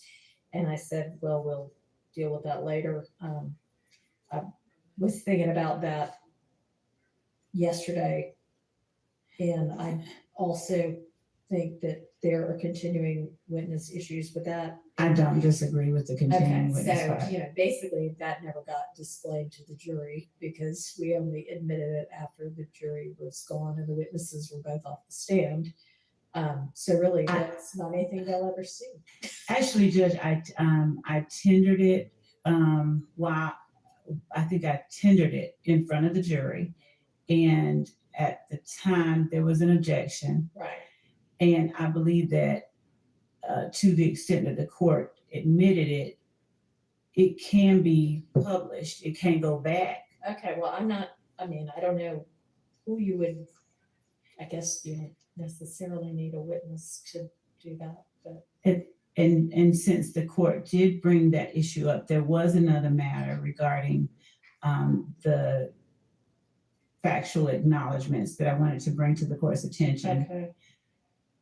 There was the testimony from the attorney regarding two portions of the final document, specifically as the only two portions that were taken issue with. Right. One being number 3, which the court remembers, but number 8 Right. specifically. Mm-hmm. And of course, the argument will be made. There are certain arguments that are right for that, but the thing about number 8 that I wanted to bring to the court's attention is that number 8, and this is not something I felt was I didn't feel it was something to go back and forth with the witness on the stand about. He testified, his memory was, he didn't remember seeing it. Right. But number 8 was a distillation, a pulling apart of a iteration, the one right before it that he took issue with. And the reason the state tendered states 460 Yankee as well as 452 and 453 is that 452 contained the statement that 460 Yankee addressed, and in 460 Yankee, in as much as there were certain things that were not contested but clarified, but the personal knowledge part is a specific thing that wasn't denied, but that was implied. And I'm just saying that instead of having what the state did, what I know we did, and when Mr. Wright says he doesn't remember, that's fine. Mm-hmm. But when we provided to him the document that had it pulled out, there was not, I don't know how he says he didn't see it, but there was not any indication from anyone that was incorrect. That wasn't just taken out of the air. That No, was, I know that it wasn't, but we have already talked about that. I know what the state, I know and understand how it is that the state got to and believed that, given the comments he made, you all could say, well, okay, still, whether he knew it was planned or not, he still knew it happened and that they were responsible. But it doesn't actually say that in the iteration that got changed.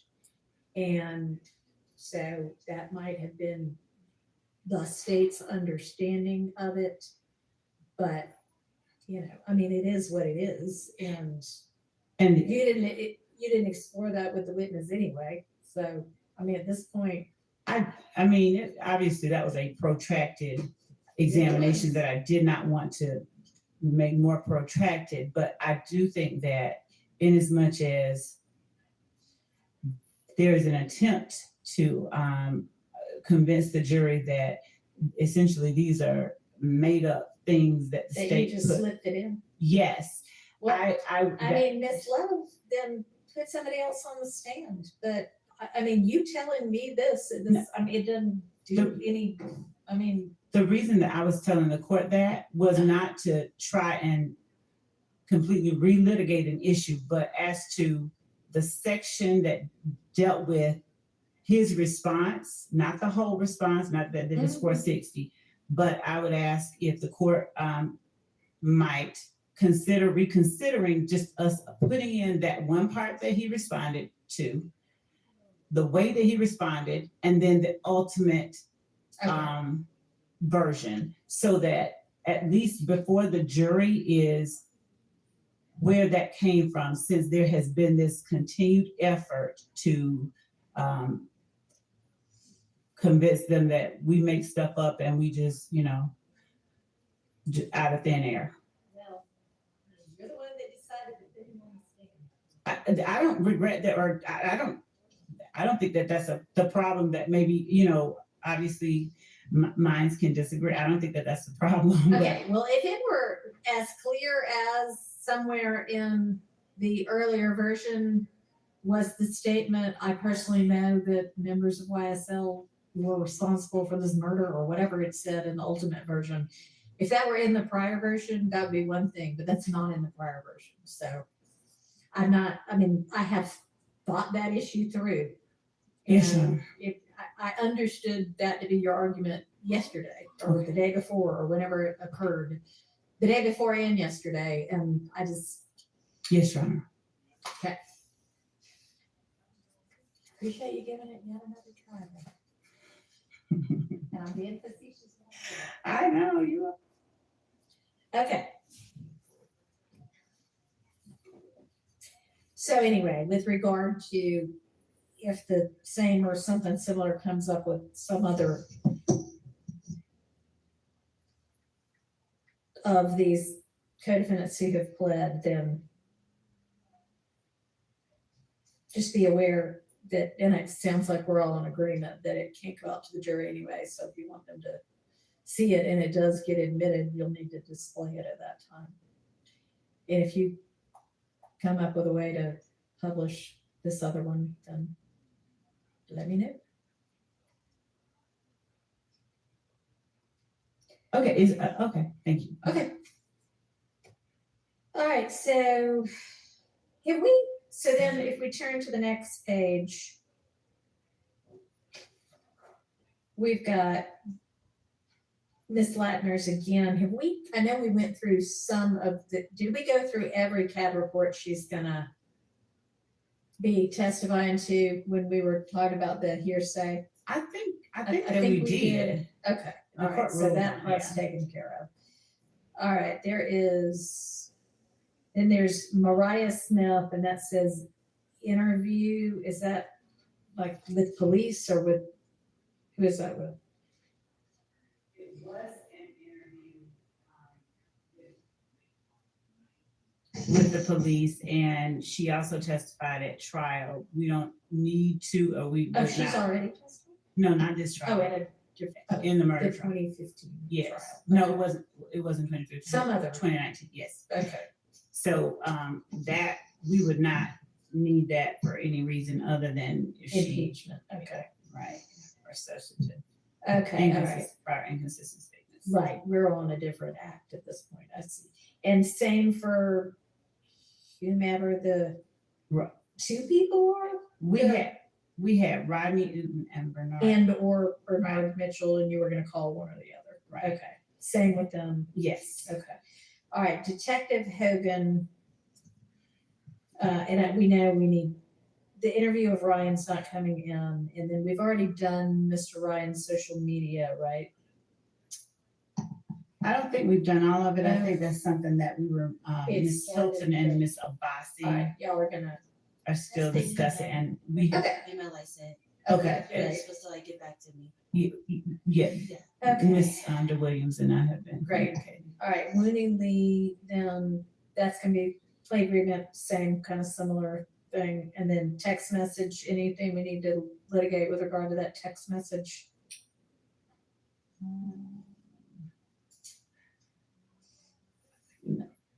I don't think so. Anybody? Okay. Like I said, lay the foundation. Yeah, okay.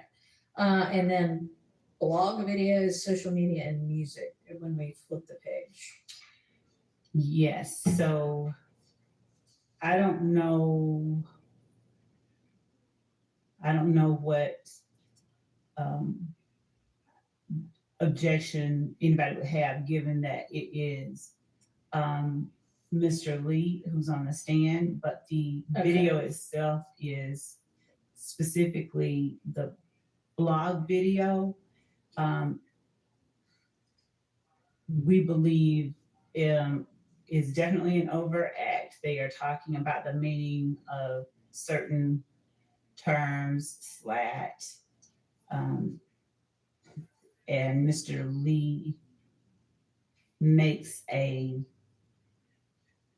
comment into the camera and then puts his hand over his mouth and says, shh.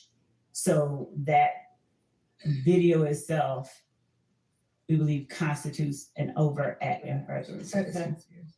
And then y'all are familiar with the, whatever the social media and music is gonna be.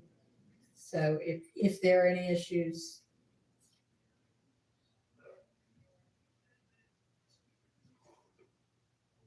Hesitate to say yes to that because music, I mean, I don't know exactly what the state is referring to the extent that a song by Mr. Lee has been identified or is listed as an overact, which I don't recall off the top of my head, but I guess I'd have to know what the music is and then there's a 403 analysis, there's Baker, the Baker case that came out earlier this year, and of course, even though it's not our client's statements, it would be affecting our clients, so yes. What's that site?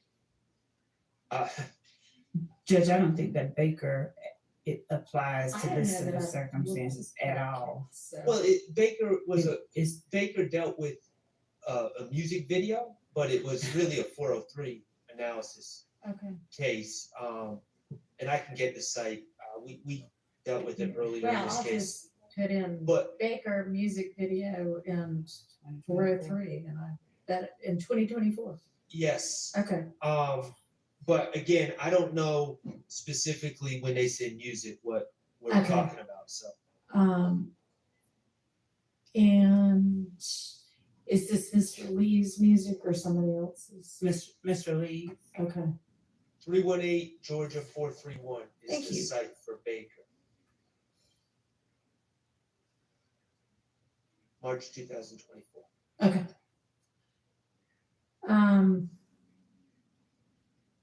Do you know what music? Yes, there was the song, and there was also this, I think that this particular issue was litigated and decided in an order that was filed by the previous trial judge on November 27, 2023. Yeah, now Oh, so you're just Yeah, asking that, about which? you're not talking about that issue. I am, You we are. did, no, I'm You going are. off my recollection, we did litigate songs, we litigated a song by my client. We litigated some songs by Mr. Williams, and we litigated a song by Mr. Kendrick. I do not recall litigating the Wooney Lee song. Mr. Steele is affirming my recollection. But, so we do need to address that at some point. Okay. I think under What was the date of the order? November the 20. November 27th, 2023. Okay.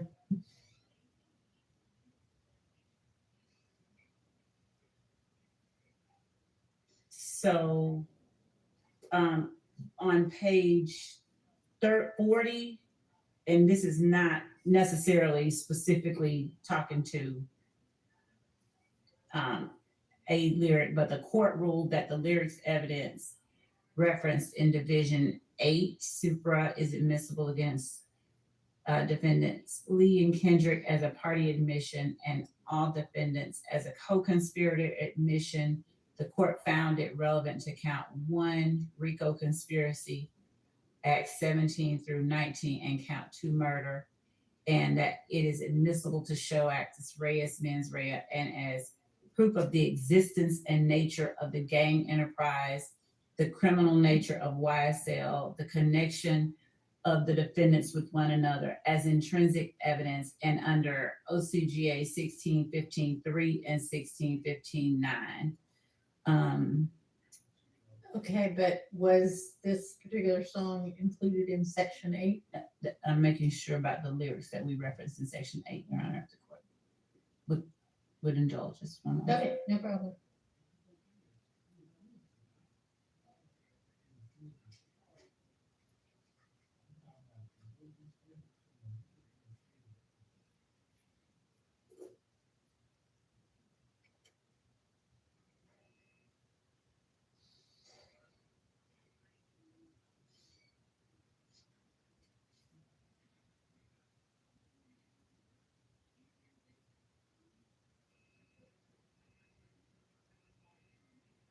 It is referenced on page 35, number 13. Where are you from? Wooney Lee is Slime Life Shouty. And specifically, where are you from? I'm from Believeland. Throw your setup, YSL. The ops hate the crew. We getting this paper and we ducking cases. Free Lil Shannon. He the one that had him running with the cannon. Okay. Looks like that was already litigated. I'm going to suggest that we will go back to see to the video of court, because I mean, sometimes I don't know who writes the order sometimes, so I just want to make sure that it was actually litigated in court. Okay, well, if it was set forth in a motion or brief or anything, whether it was talked about in court or not, if it was included in the order, the decision was made that covered that. I mean, the court, the predecessor judge included that in the order. And you are welcome to go look at what the transcript said, but I don't think it matters whether it was specifically talked about or not, as long as it was included in what the court was considering. Okay, well, Okay. we're going to look at All that. right. Thank you. All right, and then it's his own social media, and it's been sufficiently identified that, or has it been sufficiently identified that the defense knows what that means by social media? Yes, Your Honor, I Okay. believe it has. Yes. All right, that's fine. I And don't know actually, if they any- are in most of them are listed in the indictment themselves is overacts. And I think there was a reference earlier to something being listed as an overact that the state reference is an overact. I did not say it was listed. I just said it is or constituted one. And then next we've got either Detective Viverito and or Mike Sprinkle with the social media post detailed there, and then Mr. Ryan's conviction, which y'all are gonna brief me on various topics about. And Ms. Abbasi was here yesterday when we were talking about what kind of briefs in case law was owed, so she'll know what that was.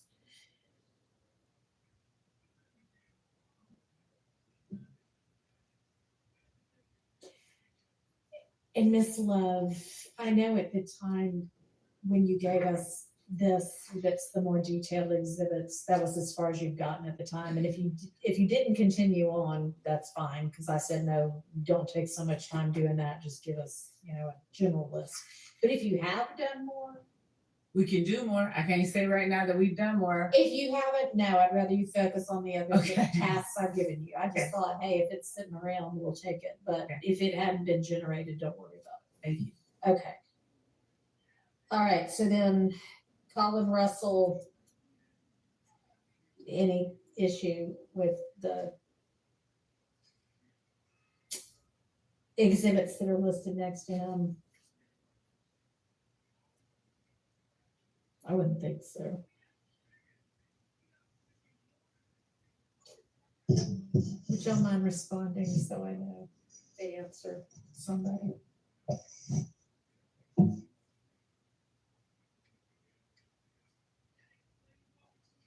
It's okay.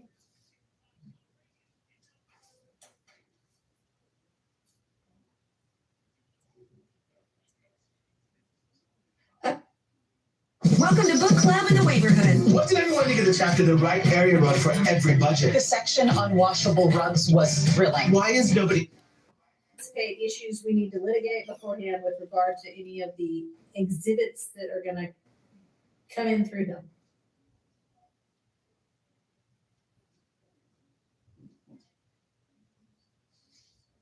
And I don't know whether y'all are thinking or whether you're just like, no, I don't know.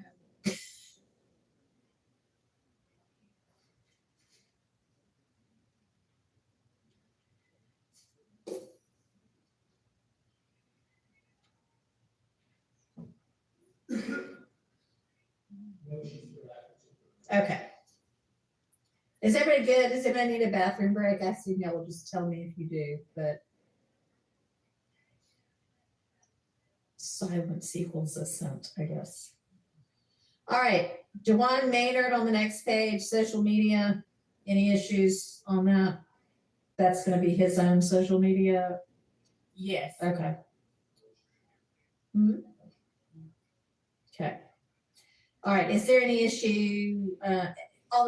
Everybody has all the body cam that might come in, right? Okay. Okay. Number 41, Officer Francis. Social media. Is that somebody else's social media then? That would be screenshots that the victim sent to. Okay. Officer Francis. All right.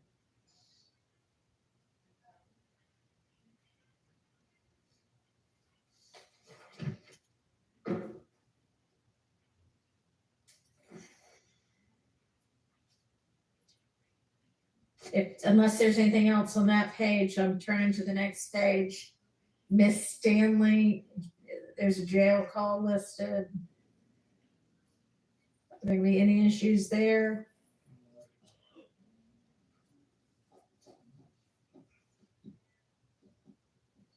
No issues with that, Your Honor.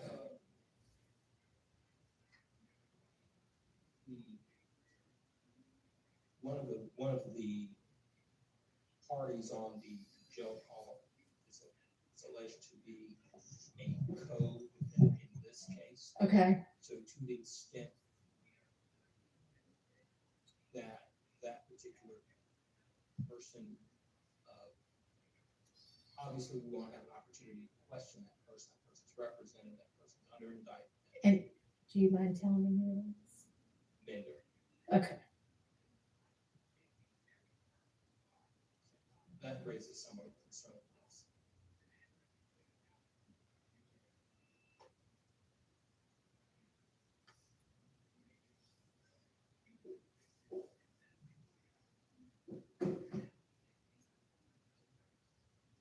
Because y'all aren't in what concern exactly? Where we wouldn't have an opportunity to cross-examine that person. That person obviously is under this indictment, on the witness list as a witness. So the issues that arise with respect to that concerns us, obviously. All right. Yeah, I might be incorrect, but I think we've already litigated that and sent the court the order. I'm checking with my team.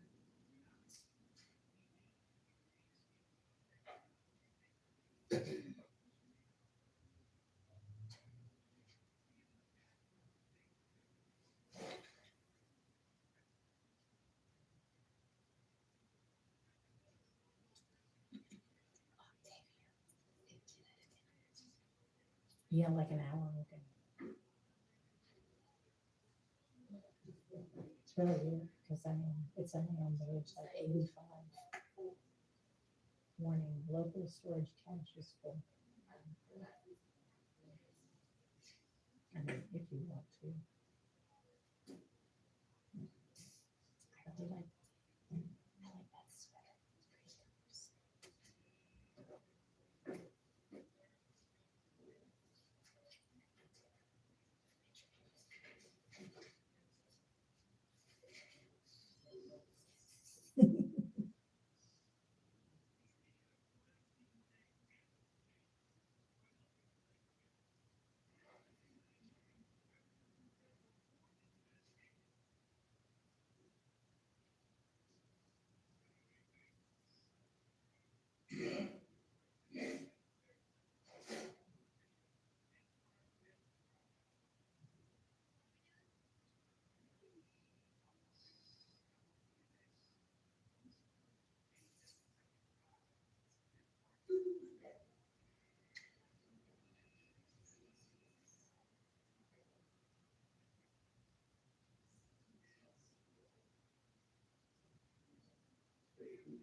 Hang on, I don't know, my court reporter's ready. She was fixing something on my real time.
Okay.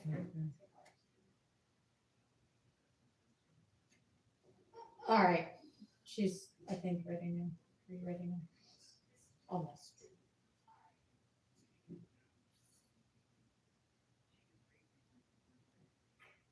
It's all right. Thank you, Deb. Okay, ready. So I know that the issue had been previously litigated, tried to bring it back up again. I think the court indicated that it's been litigated. I just wanted to remind the court, or say to the court again, that my concern was just concerning Minder being a co-defendant in this case. I believe he's on that. It's alleged that he's one of the people on that call with Tiana, Stanley, and supposedly Mr. Allen. So prior to this honorable court coming on board, the matter had been litigated previously. I tried to readdress it with Your Honor, and the court indicated it's been resolved. November 16th, 2023 was the date the order was entered. All right, But that was last. okay. Thank you. Yes, sure.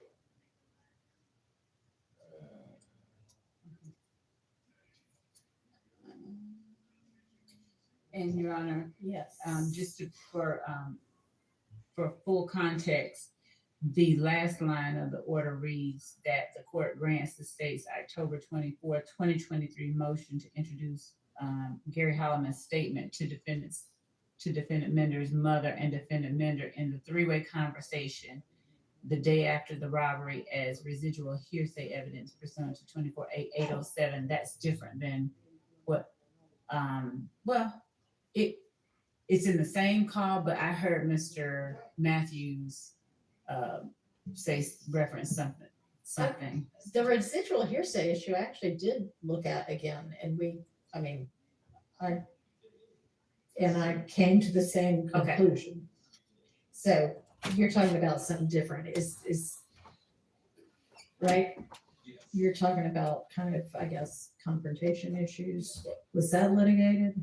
So, I don't know that there's, It's, when we say I wouldn't think it's not a confrontation clause. Testimonial. Right, in any way. Bruton issues. Okay, so it's not confrontation issues because it's not testimonial, but there might be Bruton issues. I don't know. I'd have to listen to the. I don't think Bruton issues would exist in this type of context. I don't either. So, okay, so what then? I clearly would have an opportunity.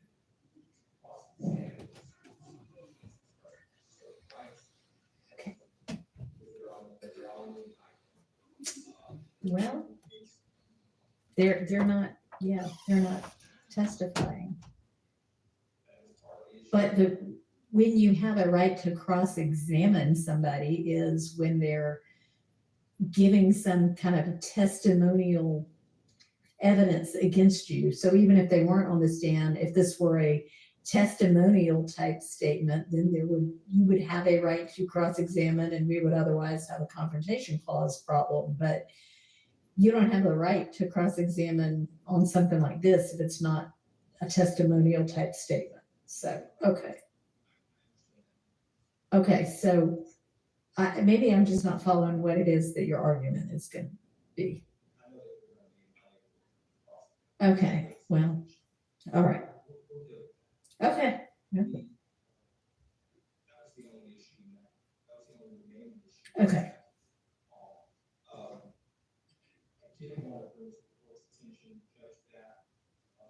Relationship that was represented to the court by the prosecution of Mr. Oliver and Stanley and Linder. I think they indicated that this is supposed to be his nephew or something. Right. Don't believe that it's in fact the relationship is not in that. It's not in that. That'll come out later. That was part of the. I had noted that as yet another reason why it was okay for it to come in. But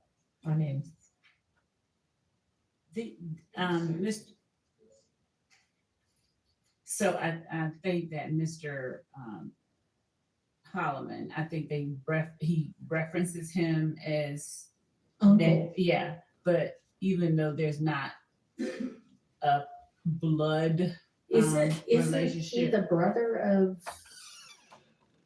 No, so Mr. Mender's mother? Or no, not brother. or aunt or whatever? So who is he the brother of? He's not a brother. He is a very close friend, and they call each other Uncle, brother. which Yes. and sister and whatever. Okay. Well, they obviously. Don't they even refer in the call? He does. Yes. His sister. He refers I know to, that they call him uncle or unk or something, but I thought there was even a reference in the call to one of the people being his sister. there are those types of references without listening again, but they are calling one another those types of family names. Even though they're not blood relation. Correct. Because they obviously feel that close to each other. And Yes. there are times when, somebody's a close family friend, but they're considered an aunt or an uncle. So it apparently is that instead. So, okay. Thank you, though. Your Honor, Yes. on that issue, I joined the Honorable Mr. Matthews, and I understand you ruled residual hearsay under 24-8-807, but that's supposed to be used very rarely. And yes, it's not, I agree, it's not proven, it's not testimonial. It can't be proven because it's not testimonial. But this is an overt act, and it's therefore applies to everyone. So under 403, I know what I'm going to ask for limiting instruction if your ruling stands, but that's a very tough instruction when it's a overt act in a RICO case, because it's the same thing like the conviction by the jury of Mr. Ryan that we discussed yesterday. You're telling the jury you can use it against person one, but not against the other five. But it's an overt act that they can use on one person's verdict form, but not another. And I just don't, I would ask the court, since it's 807, which really has to be like prior sworn testimony that was cross-examined or a dying declaration, I would just ask the court to potentially reconsider or allow a limiting instruction that will help you craft, of course, if you approve it. But otherwise, I don't know why it comes in against Mr. Wood. Okay, so those are two of the examples of types of evidence that come in under 807, but that's not the entire universe. So the fact that it isn't either of those two things isn't determinative or dispositive. And I don't know that a limiting instruction would be appropriate here. And you're welcome to craft one and present it, and I'll consider whether I think it's appropriate, but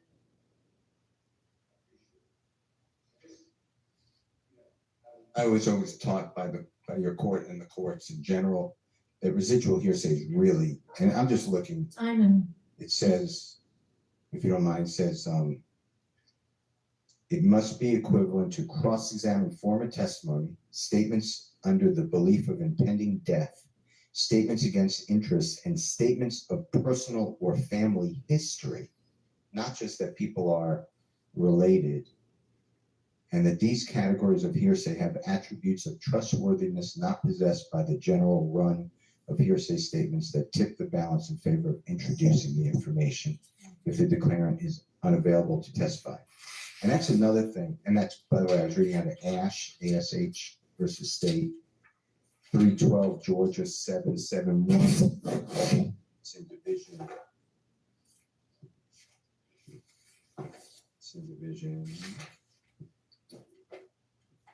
3B is in Barry, and that's 2021.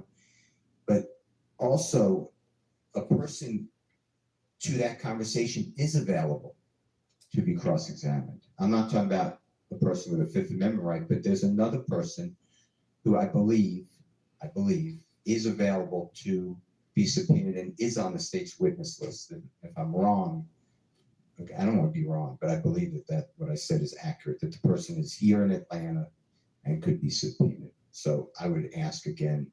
And who is that? Miss Mender, but that if Mr. Matthews can help me with the name.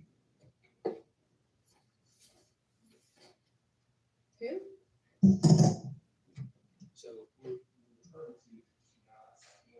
Okay. Okay, so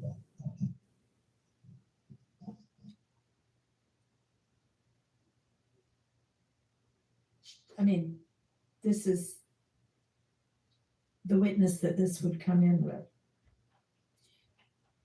So we do have Tiana Sam. She's witness number 45 Right. on this. I mean, that's right. who it's coming in through. Right, that's what we have. That's literally the evidence that we have next to her. And of course, the court's aware that Mr. Holloman is deceased. And so it falls squarely under, we believe the court made the right ruling. 24-807. We believe all three requirements under the statute are met. Okay.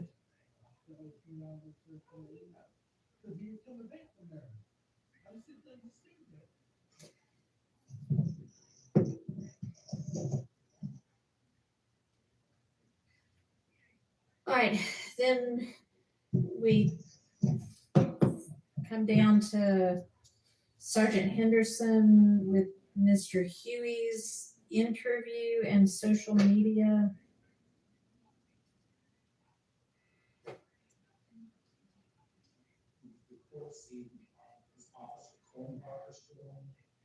Yes, but I mean, all that says is testimony. Okay.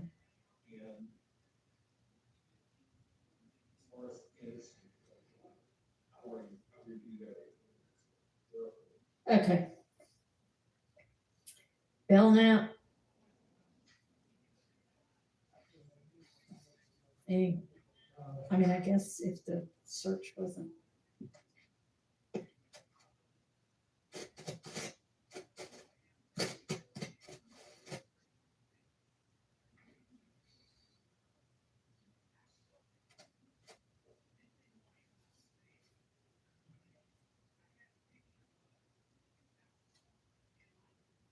With respect to Belknap, on that, what's on Belknap for us, Judge, is items that were found concerning Chandler Durham. And our position is that this particular information that this investigator would testify to is not part of any overt acts. I don't believe Chandler Durham is on the witness list. I believe it's intrinsic. I would argue that information. Ms. Love?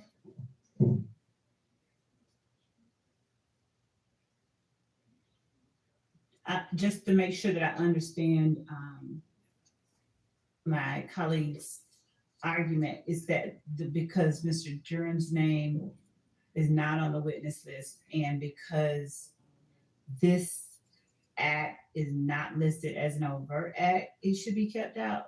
Is that the entirety of the argument? I just want to make sure before I respond. Is that the argument? You did not say confrontation clause, but if we're talking about items found at the home, this is items that investigator Belknap found in the search of Mr. Huey's apartment. And they ended up being, I guess, I don't know, allegedly from Chandler Durham. And is the issue who actually says they are from Chandler Durham, if it's not going to be Chandler Durham? So I know that we had Chandler Durham on our witness list. We have pared things down.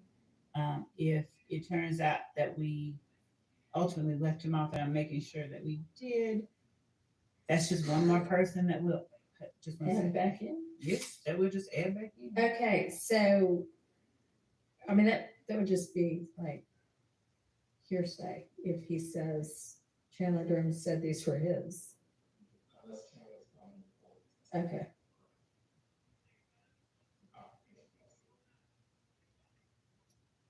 And this is also a circumstance where, so just to respond to a part that I don't think is material to the objection, but Chandler Durham is part of one of the overacts listed, I think. Okay, well, I mean, I don't think that's their real Right. point. I think it's who, how can he say these are his? We have to add it back. All But right, also so- we have Defendant Williams, sort of implicit statement that they're his, because he's admonishing, he's warning Huey if he doesn't take it back, somebody will die.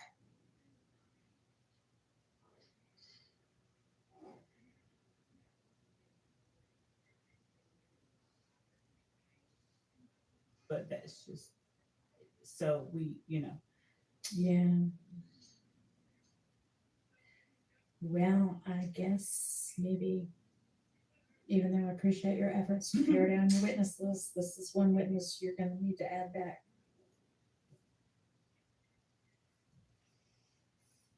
As the defense is otherwise going to understood. object, so, okay.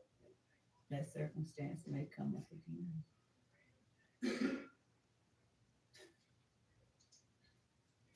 All right, Officer.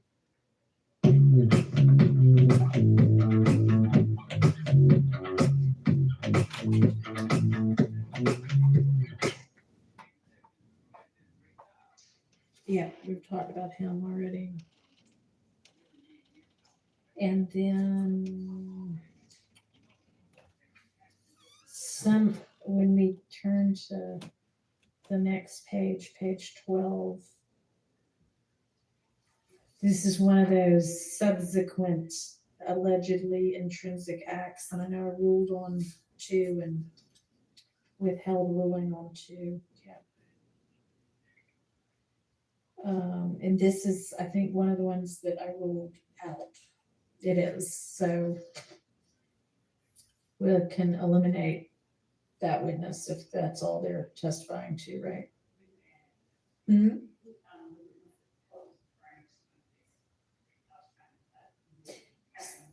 I don't know, I'm on page 12, witnesses number 51 and 52.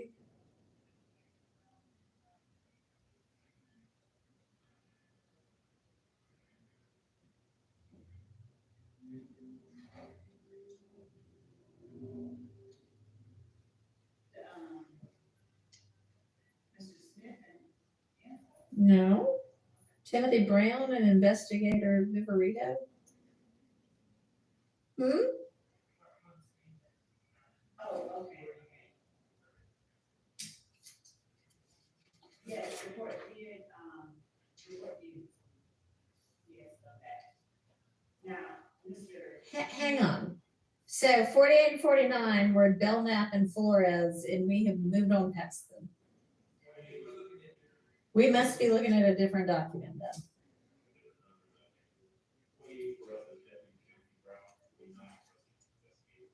Okay, well, I don't know how that happened. I've got either an earlier or a later version. I don't know. What does yours say? Okay. Well, what is the last witness number y'all have on yours? Last one that we have on ours is witness 105. That's Lieutenant Lynch. Okay, so you know what? I remember you saying at some point, I've added 2 witnesses, so it's different, and maybe y'all are just looking at a different one, but the 2 witnesses, obviously, we just maybe. So you have 48 as who? 48 is Deputy Timothy Brown. Okay. And I have that as 51, so somewhere above that are 2 witnesses who, I don't know. Do you remember the 2 witnesses you added in?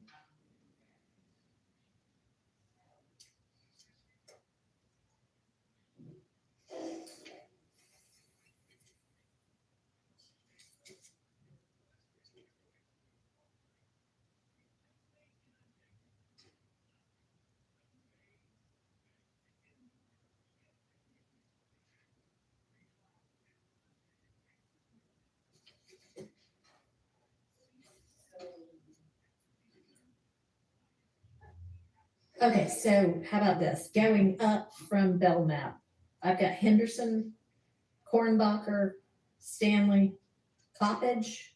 Y'all just tell me when you, yes, okay. When you hear one that you don't have, let me know. The AT&T Custodian of Records, Greer, Francis, Suk, Jenkins, Maynard, Hines, Russell, Latner's, Viverito and Sprinkle, Lee, Hogan, Uten or Mitchell, Smith, Holmes, Latner's, Underwood, Kilgore.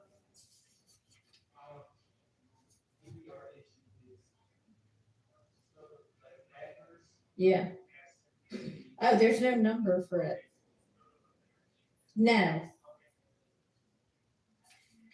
Okay, Munson, Arnold, Dennis, Jenkins, Hill, Battle, Turner, Pitts, Bell, Latner's, Smith, Sanders, Leduc or Leduc. What's on here is Zappa, that's really Appa. Reed, Voss and Weitzel, Bernie, T-Mobile, Sprint, Verizon, Sprinkle, Morton. Okay. The two, okay. Oh, yeah, we had to add those because Mystery solved. There was no stipulation, so we did Okay. have to add those. Two. Okay. She just wanted to rub it in that y'all will not stipulate to the Never. phone record being a phone record. Okay.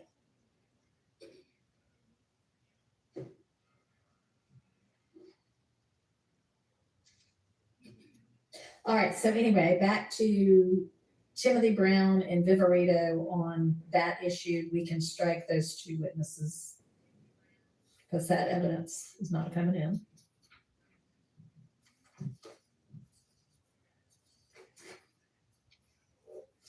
That is correct. Wait, you had those listed in the indictment? Why does this say? So when I'm looking back at that, you've got like the counts and the acts. Right above those two people, you have counts 44 through 46, acts 169 and 170. Y'all had those in the indictment? How could you have done that?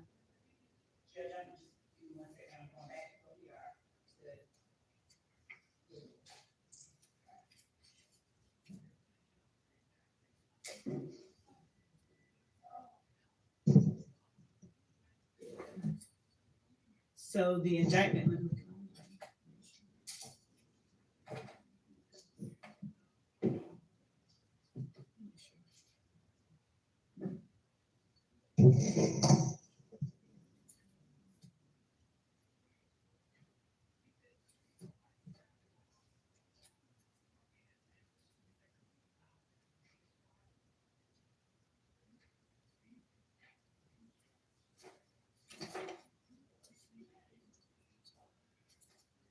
Oh, okay. So, Judge, as it relates to, these are in the, right. Okay, The so indictment this came is out later. different than Right, than the the others. other Yes. things that were subsequent entries. And that's not me. So, Judge, does the awareness of similar acts having been I mean, maybe. committed? Maybe. Okay. So I'm sorry, those are obviously not out because those are indicted. And let me think about how similar that's pretty similar. I might revisit that ruling. Thank you.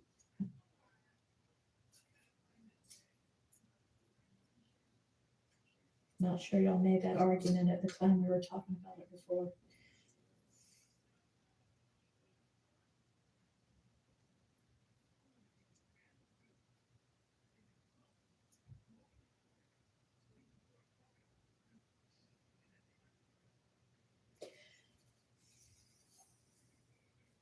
All right. What do you say we break for the day, y'all? I say we break for the day. All right, and do we have any word? Okay. All right, so we will reconvene at 9 tomorrow, and hopefully we'll be able to do jury and witnesses, and apparently we haven't heard anything yet. Okay, So just plan to do that, and if not, it'll be another day like this. yes, Your Honor. Okay, thank you. Will the court, I know the court usually does, but if the court hears something like after hours, does the court